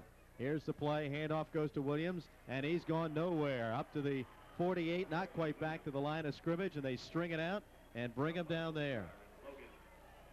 And that's going to be a loss on the play of about a yard. Couldn't get any blocking here. Trossel's trying to cut in. He makes his block, but there's nothing outside. The guy that made that was Steve Logan, who spun off the block and strung it out. We were told that Delaware State beat Morgan State today, 41-17. It was homecoming in Dover, so congratulations to Bill Collick and the Hornets. Back to throw. Hamlet, he's got bats out there in JMU territory at the 43, and out of bounds. That's the first down. Robin Bryson, our producer, give me that score again for the Wesley game. Wesley loses today to Salisbury State, 24-21, their first loss of the year. And they were up 21-7 at one point, and that's going to knock the Wolverines down in that NCAA Division III South rankings, where the top 4 teams get into the playoffs. We'll see if they get knocked out of the top 4. They were number 2 this week. First down, Delaware at the 43-yard line of James Madison. Blue Hens on a nice march here. Handoff right up the middle goes to Hebron. He's into the 40, out of the 38-yard line, and he's going to get 5 on that first down play. And Bill, you got to believe that this JMU defense, which is thin to start with, is getting tired out there. I would think so. They're probably also getting very tired of seeing Kai Hebron on that gut play. The belly gut, he just bangs right off tackle or goes straight up the middle, and he's been punishing the JMU front for the whole game. That was a gain of 5, second down and 5 at the Dukes 38-yard line. Split backfield for Delaware. And the handoff now to Williams. Williams inside the 35 to the 34-yard line, and he's about a yard or so shy of the first down. Wiltshire making the tackle. He is in there along with Chris Capehart, the strong safety. Pat Williams over 100 yards as he makes a nice little dance inside. And Delaware with 3 players over 100 yards rushing today. Williams had over 100 against Westchester, did he not? This is his first 100-yard game since. But there haven't been many guys who have 100. They've pretty much divided up the running chores throughout the season. Yeah, Delaware, of course, is number 2 in the conference going into this game in rushing, and they had nobody in the top 6 or 7, I believe, in the conference in rushing. Here's a handoff. It goes to Hebron. Hebron's going to battle forward off tackle for the first down to the 31-yard line.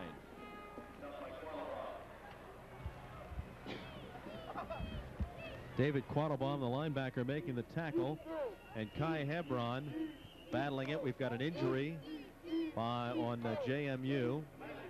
So there's a timeout on the field, 1:50 to play in the third quarter. The PNC Bank timeout score is Delaware 27, JMU's.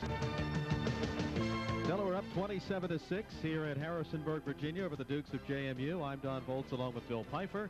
And the University of Delaware just grinding it out now on the ground, Bill, and they're really doing what they like to do best. You know, though, Don, one of the unhappy consequences of this football game is the fact that John Key, who on the 4th play of the football game with Delaware in possession, failed to cover a fumble, and John has not seen any action since then. You kind of hate to see that happen, but if you're going to mess up, you're going to pay for it. Well, the problem for John on that play was he did not go after the ball. He kind of tried to pick it up instead of diving on it and covering it. Here's the play. Option by Hamlet. Cuts it into the 30. He's got a big lane. He's going to go all the way to the end zone untouched for a touchdown, Delaware. 32 yards. Leo Hamlet. What a tremendous block to the outside. And Leo had nobody anywhere near him to stop him on that play. He didn't need any blocking. Once he got past the line of scrimmage, he got the block right there, and then here comes help from the outside, but no block as it's wide open on the wide side of the field. Hamlet with his 3rd touchdown of the afternoon. Courtney Batts with a great block, and the key to that, Bill, was everybody went for the fake inside. You're right, they did. Extra point attempt by Sean Leach. The kick is up, and the kick is good. There's a timeout on the field. With the score, Delaware 34, JMU 6. Now still very late in the third quarter. 1:26 remaining. Sean Leach to kick off. Sean Marshall up rather far, and this time Leach gets his foot into it and drives Marshall back to the 5-yard line. He's going to try and go outside, but he's brought down at the 19-yard line, and check who was on that. That is Drew Aramani, who brings him down at the 19. He tried to skip it outside, but couldn't do so quickly enough, and Aramani with a tackle. So the Dukes of JMU and quarterback Mike Cawley will have a long, long way to go here. Now we've got a flag, however, so we're going to bring it back, and apparently Delaware offside again. That's twice in one game, Bill. Those are the only things that Delaware has had to worry about outside of that first play that we told you about with the loose ball not being covered. But since then, a few penalties here and there, and something that can be overcome. But that one was one that'll cost Delaware an extra 5 yards for Leach to kick off from the 30-yard line. All right, the Delaware kicking team saying, oh, let's not do that again. And Sean Leach sets the ball up at the 30. And this time Marshall moves up to about the 18 to receive the kick. Leach gets his foot into it pretty good again. It's going to come down at the 15 and out to the 30-yard line, and that's where he has stood up and finally brought down. And the guy who applied the initial hit was Sean Lentz, and then 5 of his buddies showed up to make sure that Mr. Marshall didn't go any farther. So they'll spot the ball right at the 30-yard line, and that's where Mike Cawley and the JMU Dukes, with 1:15 left in the third quarter, will start business.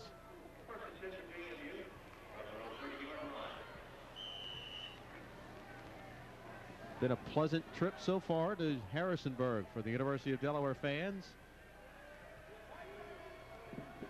First and 10, shotgun formation. Cawley back to throw. Gets the throw out there to Brooks. Brooks at the 40-yard line and knocked out of bounds at the 45.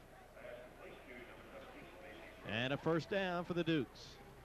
Well, again, that's the kind of a pass that Tubby Raymond always says is almost indefensible to the sideline. You got a good receiver, a big guy, and he's going to make the catch with his back toward the secondary. But still, with all these completions, Cawley has not gotten his team into the end zone. Just a little out pattern, and Delaware giving away that pass. Cawley's going to roll out right. There's the throw. He gets it out to Jones, and Jones drops the football at the 45-yard line. It was a little bit high. May have been looking into the sun a little bit. Whatever the problem, he dropped the football at the 45. It's incomplete. One of the things you figure, Bill, with a team that relies on driving the ball down the field passing like that, eventually they're going to drop a pass or two and get themselves into a third and long situation or whatever, and that's what Delaware's been able to do in this game with JMU's passing offense. Yep. Second down at 10, the ball at the Dukes 45-yard line. Cawley in the shotgun. Back to throw over the middle. He throws it incomplete. Darrell Green, great coverage on Jay Jones at the Delaware 46-yard line. Boy, Green was all over Jones without pass interference. Good protection. He had a lot of time to throw, then he fires it in there, but wow, what a play by Darrell Green, gone right over top and over the back of Jones to knock the ball away without making contact. Third down and 10. Cawley goes back on the shotgun. Here's pressure. Mastrangelo chasing. He's rolling out right. Gets the ball away. It's caught by Dorsey at the 49 of Delaware, but shy of the first down. And it's going to be shy by about 4 yards. If Mastrangelo had caught Cawley that time, it would have been a huge loss. And you could almost see Mastrangelo licking his chops. Here he is. He gets a hand on the jersey. Can't quite make pursuit close enough.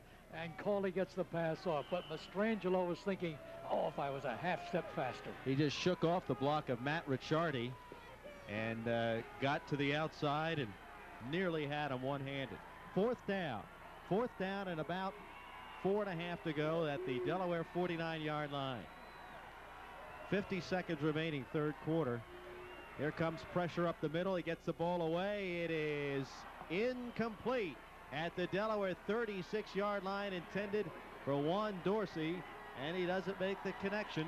And Delaware takes over at its own 49-yard line with 45 seconds left in the third quarter. Well, that's what's happening now to JMU. They're down by a 34-6 count, and they just have to keep throwing the ball, hoping that good things will happen. You're not going to punt the ball away. You can't score points that way. So Delaware gets the ball at their own 49-yard line. Delaware's running game, by the count on the computer screen we have here, 379 yards rushing today. Big day. Ball at the 49-yard line, first and 10 Delaware. Here goes the handoff. Hebron to the 45 to the 40, and he's brought down at the 40-yard line by Wiltshire, the quarterback, and almost got away. That's 2 or 3 times that Wilshire's been about the only guy between him and the end zone. Going to spot the ball at the 39-yard line. That's a first down.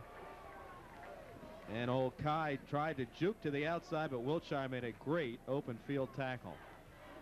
12-yard gain, first and 10. Delaware at the JMU 39. 25 seconds left in the third quarter. Hamlet has run a terrific football game. Here's the counter. Inside goes to Coleman. He dances to the 40, 30, 25, 20, and run out of bounds. Way out of bounds at the 17-yard line, and that looked like that could have been a late shove. But boy, that inside handoff, the counter play worked beautifully on that. That's a 22-yard pickup. Coleman with a bandaged sprained ankle still doesn't show any signs of it. Nice cut, speed turned on then, and almost got away. It'll be first and 10 Delaware at the JMU 17-yard line. We have 9 seconds left in this third quarter, and the clock stopped as Coleman was run out of bounds. Delaware trying to tack on yet another score, and this has been so far, in my opinion, their most impressive game of the season. Handoff up the middle to Hebron inside the 15. Battles it down to the 12-yard line. Nice first down pickup. And we have come to the end of the third quarter after 3 quarters of play. The score, Delaware 34, JMU 6. 15 minutes of this football game in Harrisonburg. Don Volz and Bill Pfeiffer. And the Blue Hens lead it 34-6 over JMU. The ball at the Duke's 12-yard line. 2nd down and 5 for Delaware. Courtney Batts splits wide right. Delaware in a rather tight formation for the most part. Here's a handoff up to Hebron inside the 5, inside to the end zone for a touchdown, Delaware. A 12-yard run by Kai Hebron, and the Delaware running game is eating JMU's defense alive. I'll tell you what, this is going to be called Happy Trip by Bus up the Shenandoah Valley. Get to I-95 and whoop it up back to Newark. Yeah, the offense is really looking great. Great blocks at the point of attack. Chuck Blessing with a terrific block. And the slashing run of Hebron really does a great job on that play. Yep. Sean Leach to try another extra point as it's 40-6 right now. Here's a snap. Kick is up, and the kick is good. There's a timeout of the field. The PNC Bank timeout score, Delaware 41, JMU 6. To our left on the computer screen, Bill, and it shows Delaware with 506 total yards in this game. So they've cracked, at least unofficially, the 500-yard mark in total offense. And most of that 430 on the ground. Yeah, this certainly will push them up further on the ladder in the National 1AA picture for total yards per game. And it's been just about the best game Delaware has played. Well, it has to be the best, certainly, and they've dominated everything. They have not had to throw the ball much. They've had 2 touchdowns, 1 dropped and 1 taken away that could have been touchdowns through the air. Here's the kick by Leach. It's going to bounce into the end zone, and it'll be brought out to the 20-yard line. That looked like it was headed out of bounds and a penalty, but it then took a right turn on the bounce and went into the end zone. So Delaware will take over defensively, start defensively at the JMU 20 with the Dukes with the football. What the coaches have wanted and seen from game 1 is consistency and improvement. And this team has matured now in game number 7 to one of the best teams that Delaware has fielded in a long, long time. Mike Cawley way down. I don't think they'll pull off any magic today. Back to throw, first down in the shotgun. Throws over the middle. It is caught on a great catch by Dorsey at the 37-yard line for a first down for the Dukes. He caught that one down around his ankles. You got to figure, Don, that Cawley's going to throw for this final quarter. Eventually, one of those guys is going to pick something off, and Delaware will have the ball again. They had good protection. And he threw it low, but it was a great catch by Dorsey. Here's the first down play. It's thrown to Dorsey again, and Dorsey's got it out near the 48-yard line, and that's going to be near a first down, but maybe a half a yard shy. McSeed making the tackle for Delaware. It'll be 2nd down and a half a yard to go. JMU has thrown the ball most of the time today, and now they're having to throw up out of necessity, but they are a throwing team. Cawley over center this time, and he's going to hand it off to Towns inside the 50 to the 46-yard line of Delaware, maybe the 45, and that's where he has stood up by the Delaware defenders on that play. And pretty nice first down carry, or second down carry, I should say, that gives them a first down. That's the longest run of the day for JMU. Delaware's using the nickel defense now, but that doesn't seem to bother Cawley too much. He still finds the open hole. Ball's at the 45 of Delaware, 13:55 to play. Mike Cawley, a transfer from Syracuse. Looks like Delaware went offside. Pump fake, throw down the field. It is overthrown and almost picked off by Delaware. Dale Koszelski had his hands on it, but Delaware did jump on the play. It'll be offsides on the Blue Hens. Right downfield, and look who's down there out of the linebacking core. Jeff Gardner. That guy's all over the field. There's the pass, and just about making the interception was Koszelski, but it would not have counted, would not have stood because of the offsides against Delaware. So it'll be First down and 5. The ball marched up to the 40-yard line. 13:44 to play. Delaware on its way to a first 7-0 start since 1972. You may remember, if you're a Blue Hen fan, that was the year Delaware won the Division II national title, or the small college national title, I guess. Back to throw. There's a pass over the middle, way over the head of Dorsey at the 25, and Paul Williams is going to get a flag thrown against him for a hit after the ball was well over Dorsey's head, and that was a legitimate flag. One of those things where you've got the play, you don't want to compound that thing, and there's the throw way over the head. And now that I look at it get to see it on replay, it wasn't that much off time-wise, but Williams did know that it was going over Dorsey's head. So that's going to be a penalty against Delaware. It will march the ball up to, let's see where they spot it.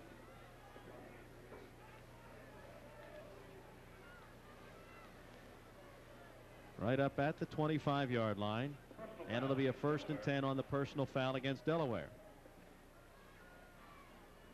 6 penalties for the Blue Hens, 66 yards, and as Tubby Raymond says, he always likes something to complain about after a football game so he can work on it the next week in practice. Well, he's got his complaint all lined up, I'm sure. 1st and 10 at the 25. Cawley back to throw.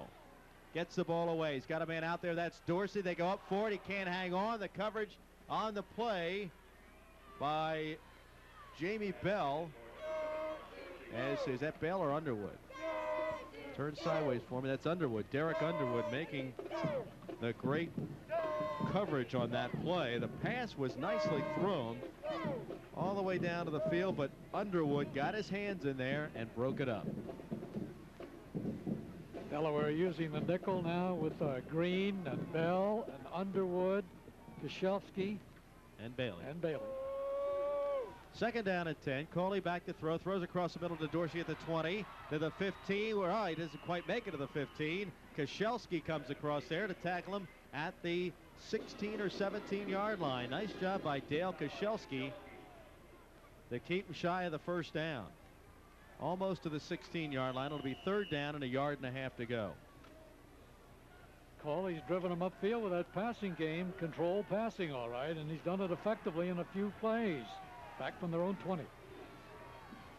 There's a handoff to Towns. He's got the 1st down inside the 15 down to the 10-yard line. He blasts it in for about 6.5 yards or so, and it's going to be 1st down at the 10. Let's see exactly where they spot it.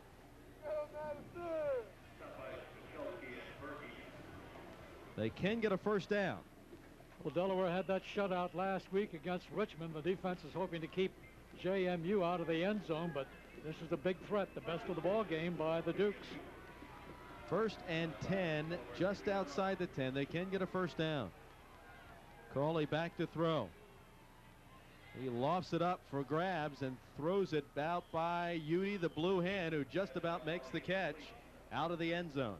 Pretty good pressure coming by Michael Berge to the outside, and Cawley knew it. He knew he wasn't going to have a lot of time to throw the ball. That was intended for the backup tight end, Gerald Smith. So that'll be 2nd down and 10. Just outside the 10-yard line. Dorsey and Jones wide left. Macy Brooks to the right.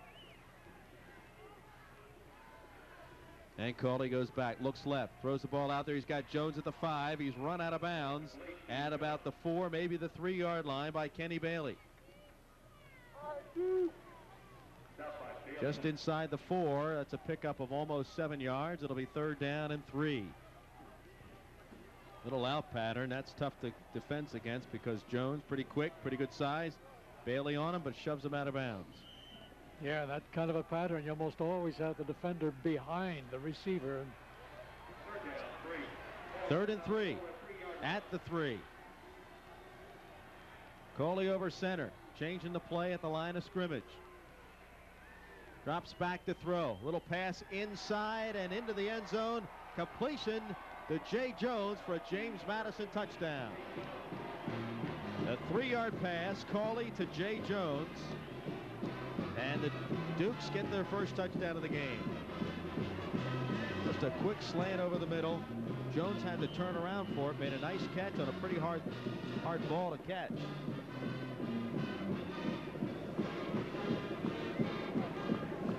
So Coursey will try the extra point. This touchdown coming with 12:25 to play. Coursey on to kick.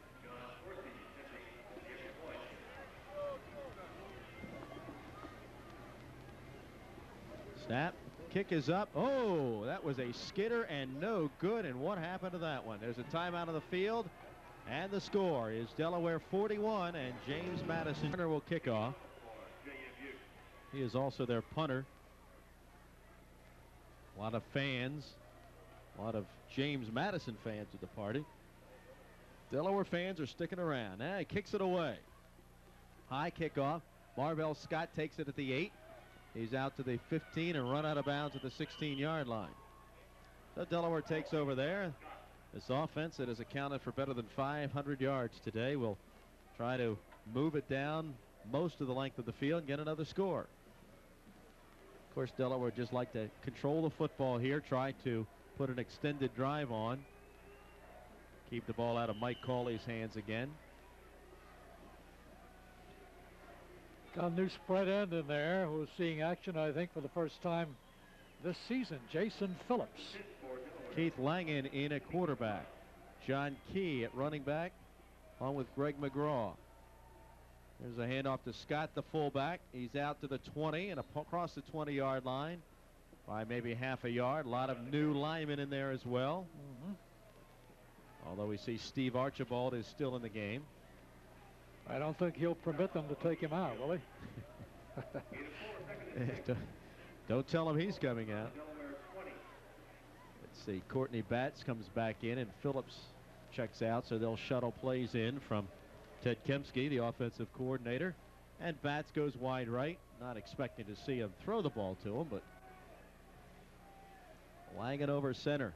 Gain of 4 on the play. Hand off to Scott across the 20. He's tripped up out to the 23-yard line. Getting his hand on him and tripping him up was B.J. Mahoney out of Newark High School, who's a senior now at James Madison.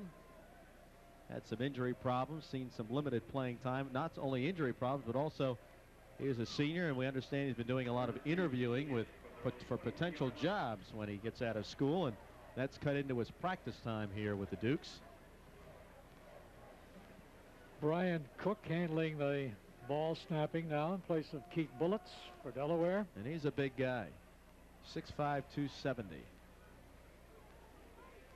Looking for a blitz here. Here the handoff comes to Scott across the 25. He's gone east-west now, heading down the field to the 35, to the 36, where he's run out of bounds for a first down. Marvell Scott went east-west and then turned it upfield, and a nice run by the senior fullback out of Wheaton, Illinois. 13 yards. He got through the line of scrimmage and then had to cut it back sideways. He got spun around a little bit, and then once he got it out there to the 30-yard line, he turned it up north and south and got another 6 or 7 yards before being thrown out of bounds. Wheaton, Illinois, the home of a very famous running back years and years ago by the name of Red Green. You got it. The Wheaton Iceman. And it can't be because I'm old that I know that. You read a lot of books, right? That's correct. I hang around with you a lot to tell me about it. Ball at the 36-yard line. No, you just knowledgeable. Handoff goes to Scott across the 40. Now check it, that's Key. Key's across the 45 to the 50, inside the 50 to the 43-yard line, and there's a flag thrown against JMU. Late. A late hit, and I'll tell you, John Key came in with a 26-yard rushing average, and he just about kept it where it was. Got 24 on that, 25 on that play now, we're told. And he did some dancing. Boy, look at the moves he makes on this. As he cuts it to the outside, gets away using strength, still running inside the 50-yard line, and then he got hemmed in on the sideline, and we're going to have a big march off against James Madison for the personal foul. Oh, there's a guy who really wanted to do some making up for what had happened early in the ball game, and he did it. And they love his running ability. He's a junior. The ball is spotted at the 24-yard line of JMU. 1st and 10 Delaware with 10:32 to play in the football game. Keith Langen getting some extended time here in this fourth quarter in relief of Leo Hamlet. Key is on the right wing. Fullback is Marvell Scott. Here's a handoff to Greg McGraw. Inside the 30, down to the 20, inside the 25, I should say, down to the 21-yard line. McGraw built low to the ground, picks up about 3. It'll be 2nd and 7. These are some of the guys we're going to see running the ball in the future when people like Kai Hebron and Pat Williams graduate after this season. Still have Norm Coleman back. Marvell Scott graduates and off to medical school after his Delaware graduation. 2nd and 7 at the 21 of JMU. Langen over center. He's going to hand it off to Scott across the 15, inside the 10, down to the 5-yard line. And inside the 5, before he's finally spun down, Marvell Scott hitting that hole quickly. And it's going to be 1st and goal inside the 5. That's a 17-yard pickup by Marvell Scott. People like Chris Nacco and Brian Cook helping there to fashion that hole for Marvell Scott. He's a powerful runner. The ball officially spotted at the 4-yard line. 1st and goal. Blue Hens are trying to equal. Well, no, they wouldn't equal unless they go for 2. They'll come close to equaling their top score of the season, which was 49 against Westchester in the opener. Here's the handoff to Key. Key sweeping inside the 5. He's into the end zone for a touchdown, Delaware. A 4-yard run by Key, but I think I saw a flag and I do. It's down by the goal line. Yes, there is. At the goal line, a flag. Preceding the play, apparently, it might have been a hold. Illegal use of the hands, an illegal block, and it's going to be against Delaware. So the touchdown run by John Key negated with 9:11 to play in the football game.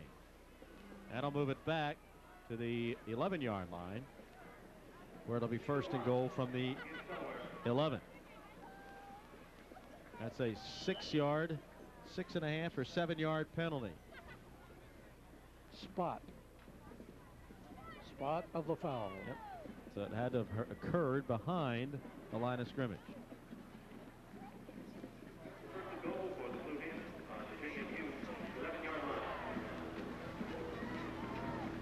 First down and goal from the 11. Here's Langen. He's going to run the football inside the 10, inside the 5, down to the 2-yard line. Keith Langen, who faked the belly into the line and then ran it himself around left end. It's got the ball for Delaware down at about the 2-yard line. See where they spot it. They're going to spot it at the 1-yard line. He faked the Marvell Scott, and nobody saw Langen take the ball outside until he was inside the 5. Ball's at the 1. 2nd and goal from the 1. Langen over center. He hands it off to Key. Key skirting around outside. He goes into the end zone untouched for a touchdown, Delaware. 1-yard touchdown run by John Key. And I think at this point, Bill, we can say that's all she wrote for the JMU Dukes. I think so. The Delaware coaches apparently think so. Most of them have left the booth where they scout, located right next to our broadcast booth, as Delaware has turned this one into a bona fide rout. Extra point attempt by Sean Leach. And now Delaware's calling a timeout. We're not sure why. Apparently they didn't have everybody on the field that they needed, so they're going to take that timeout. So with that timeout on the field, we have a timeout on the field with 8:01 remaining in the game. The PNC Bank timeout scored Delaware 47 and JMU 12. By the extra point, Delaware scored 49 points in the first game of the season, the win over Westchester.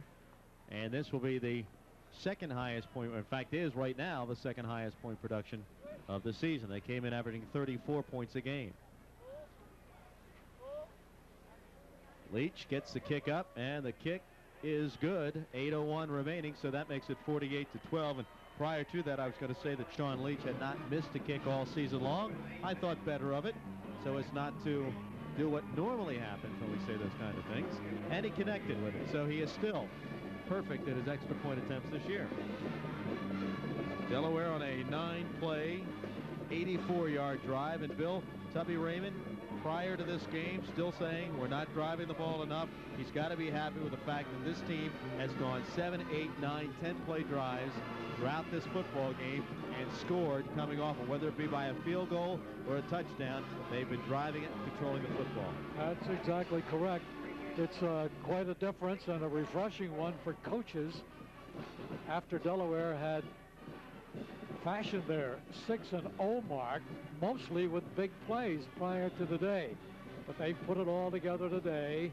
They've controlled the football. Time of possession is going to be monstrous, I would think, in favor of Delaware when this thing is over. And we still have 8 minutes and 1 tick to go in the ball game, as Delaware's first liners, for the most part, are on the bench resting up, and we'll see second and third level people for the rest of the time. Sean Leach kicking off with a wind behind him. He gets it back to the 1-yard line. Here's Marshall with a football out to the 15, to the 20. He's got a hole out to the outside of the 30, to the 40-yard line. The kicker runs him out of bounds. Sean Leach runs him out at the 34-yard line of Delaware. And a breakdown on the kick coverage as they got themselves caught inside. But there's a flag on the far side of the field. And that's going to bring this one back. Everybody got caught inside, yeah. Bill. This is not Delaware's normal special team on kickoffs. 1 or 2 of them in there, but there are a lot of new faces. And this guy who ran back one, I think, for 98 yards, wasn't it, last week? Right. Same guy, almost did it again. Sean Leach out of Ojai, California, runs over to push him out of bounds, but that'll all be negated as they take the ball back downfield. Penalty against JMU on the return. That penalty is going to be an illegal block, and the ball will go back to the 14-yard line. So that's where the Dukes will take over with 7:50 to play. Mike Cawley still in there, and all the first liners for the Dukes are in there, including Macy Brooks, who splits wide left. First down play, back to throw. Cawley out of the shotgun, over the middle he goes with it to Jones. It's off his shoulder pads and incomplete. So it's second down and 10, the ball at the 14-yard line. According to the unofficial numbers up here, Bill, Kai Hebron has carried the ball 20 times today for 144 yards. Certainly a career high for him, and he's had some kind of a football game. He certainly merits consideration for our player of the game. Second down and 10. Cawley again in the shotgun. Drops straight back. Looks over the middle. He's got his man. That's the tight end Perry, but not much. Only out to the 17-yard line. A gain of about 3. Koszelski makes the tackle, and that's all that they'll get. It'll be third down and 7.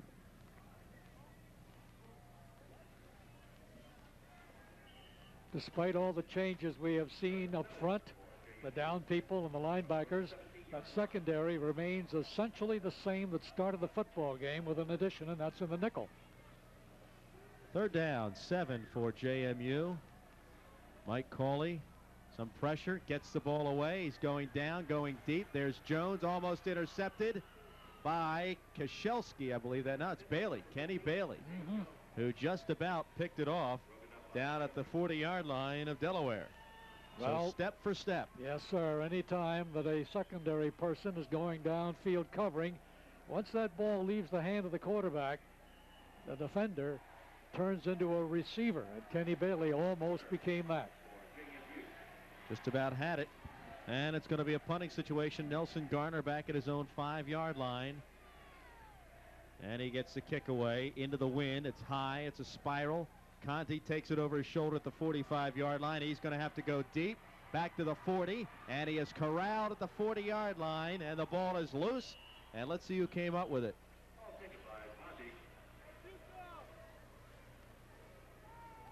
Who's got the football?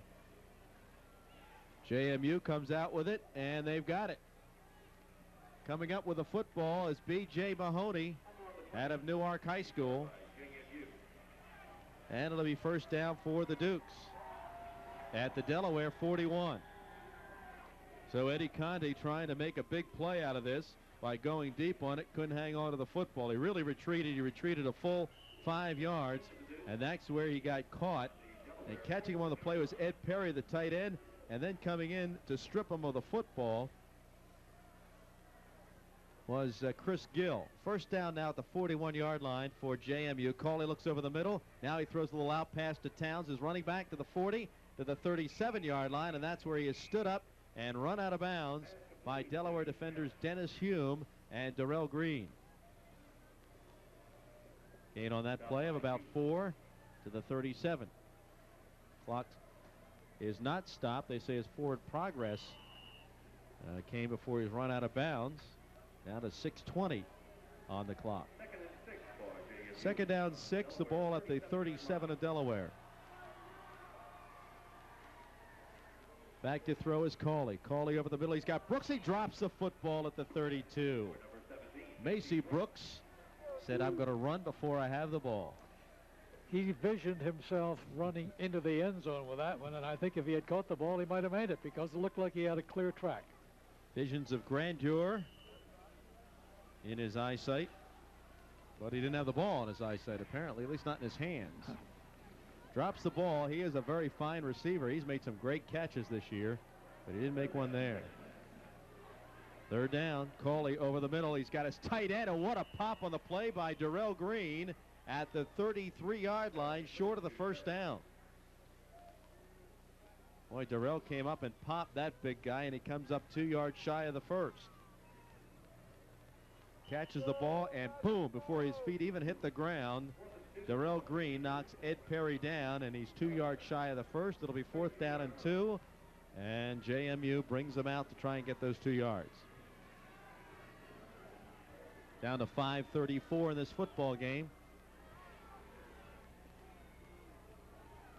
There's a quick throw. It goes out to Towns. First down inside the 30 to the 28-yard line, where he's ridden out of bounds by Paul Williams and Darrell Green, but it's a first down for JMU.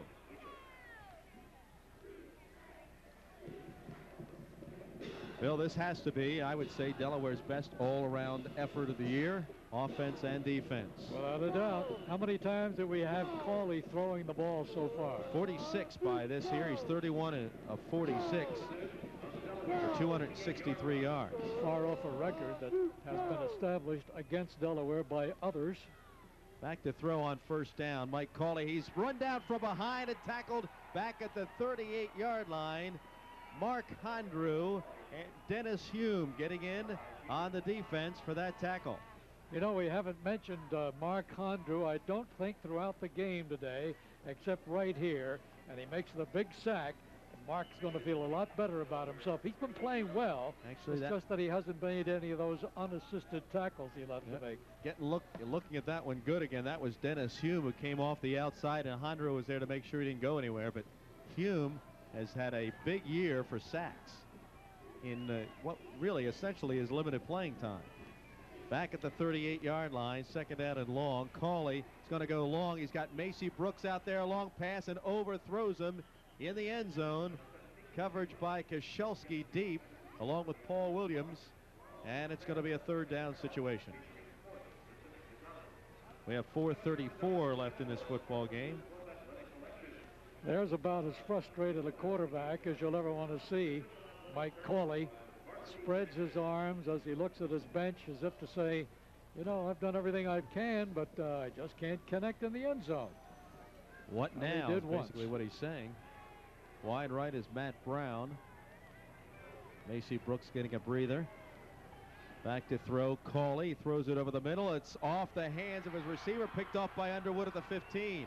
Out to the 20, to the 25. Now he's gone the wrong way, and he falls down at the 22-yard line so as not to lose any more yardage. That was off the hands of Juan Dorsey and picked off by Derek Underwood. So Delaware takes over at their own 22-yard line, 1st and 10, leading 48-12. Now this was just a little bit high for his wide receiver, Juan Dorsey, and catching the deflection or the tip was Underwood. So Delaware's got the ball. The quarterback now is Mike DiMartile. In motion is Grove. Here's the option. DiMartile will run it. He gets it out across the 25 to the 26-yard line. We'll try and set some of those skill players for you. Waylon Henderson is in at a running back. And we told you David Grove at a halfback position. I probably Drew Aramani. I believe that's who I see out there. And Greg McGraw now checking in. We'll give you another Metro Auto Parts College football scoreboard update in just a moment. Wide left now is Jason Phillips. DiMartile over center. He hands it off to Henderson out to the 25 at the 28-yard line, and that's where he is brought down after a gain of a couple. And it's going to be third down at about 4. Let's check the scores again. We'll run through the Yankee Conference Finals. UMass 20, William & Mary 9. Navy beat Villanova in a non-conference game 20-14. New Hampshire 21, Maine nothing. Northeastern beat BU 14-3. BU's lost 5 in a row after winning their first 2 games of the year. Rhode Island came from behind to give Connecticut their first loss of the year. Rhode Island 24, UConn 19. More scores in just a moment. It's a third down play for Delaware at their own 28-yard line. Here's a handoff. It goes to Aramani, the fullback, and he goes east-west and gets nothing, and brought down by JMU after a couple of yard loss on the play. And Delaware will have to punt the football. This is Delaware's first kick of the day. So Scott White, who was wondering why he had come along on the trip, now knows why. They need him now. 2:35 to play.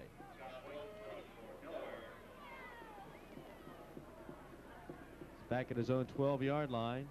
He drops the snap, and now he's snowed under, and they're going to JMU knocks him down at the 16-yard line, and that's where they'll take over. There's a timeout on the field with the score, Delaware 48, JMU 12.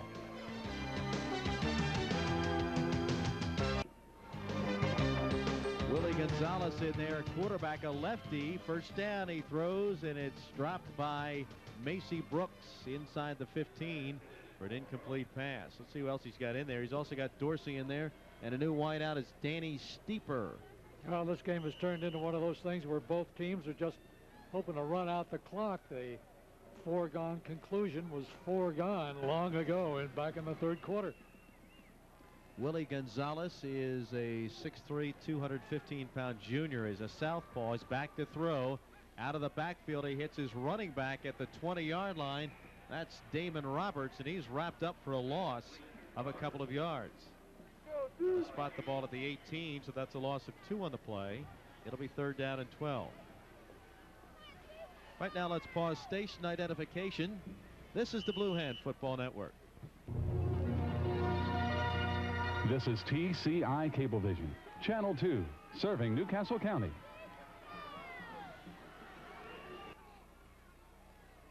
Third down play, Gonzalez back to throw. He's got time, gets rid of the ball. He throws it into a crowd. It's incomplete, but there's a flag on the play down at the 10-yard line.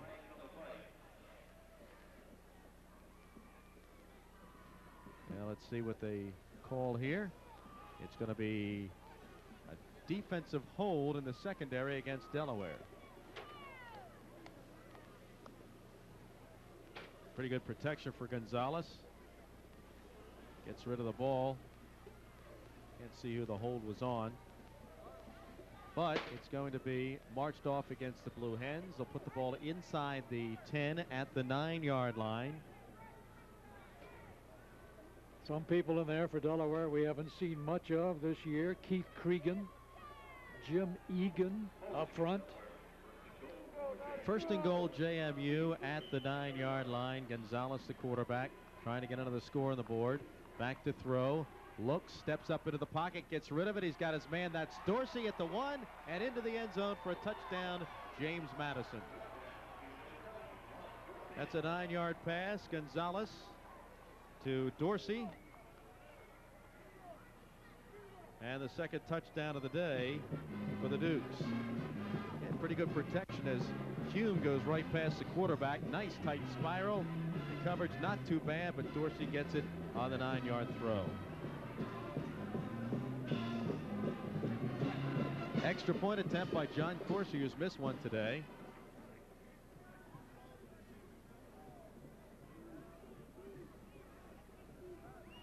Snap, the kick is up, and the kick is good.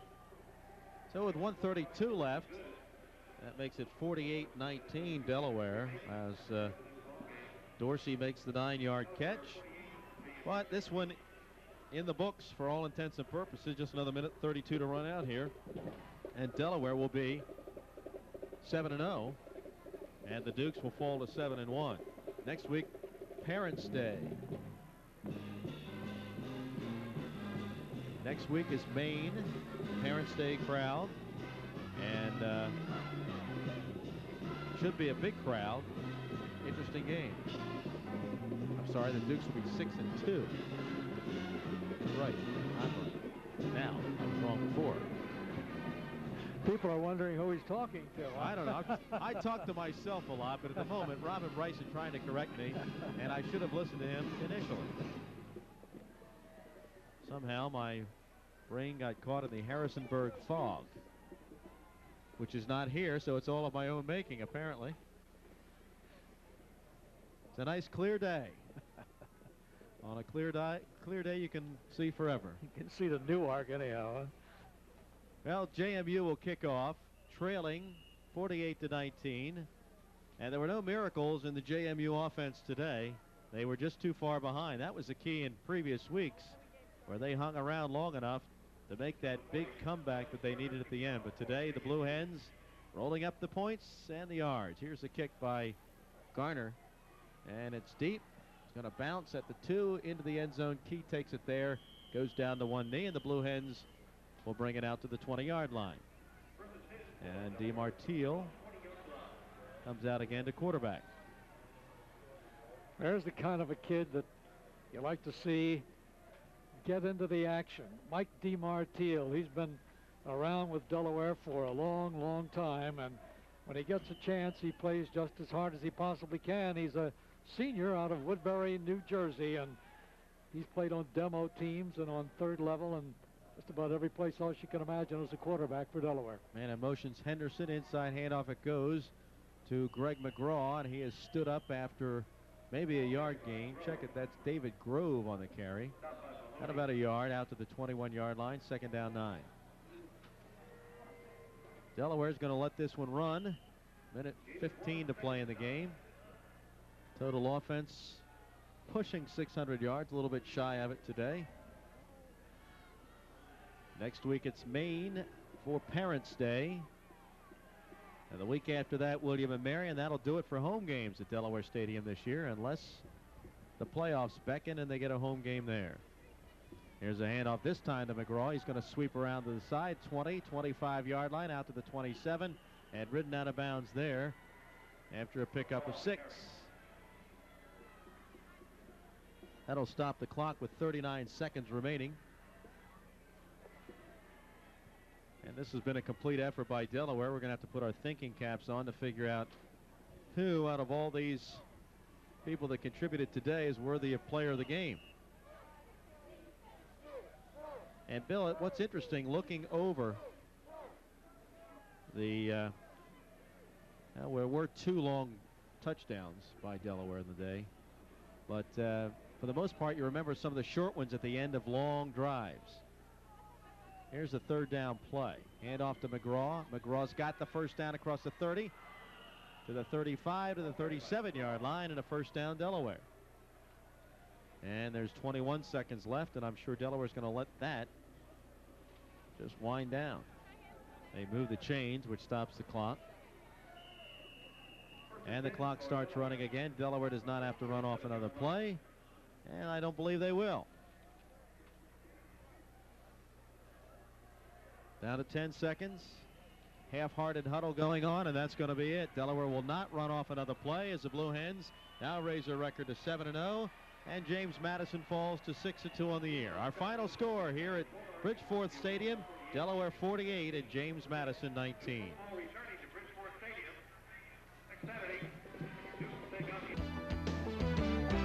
Welcome back to Delaware Football Live. This is the post-game edition. Jim Hayes and Irv Wisniewski back in the studios of TCI Cablevision. Once again, the final 48-19. The Blue Hens nuke the Dukes.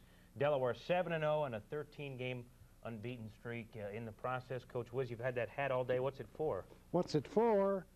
Hats off to Delaware and Northwestern today.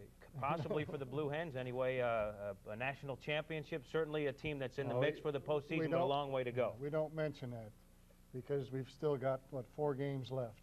But today was a classic clinic. The last one we put on, and I shouldn't say the last one, but this reminds me of 1974. We're playing an undefeated Nevada Las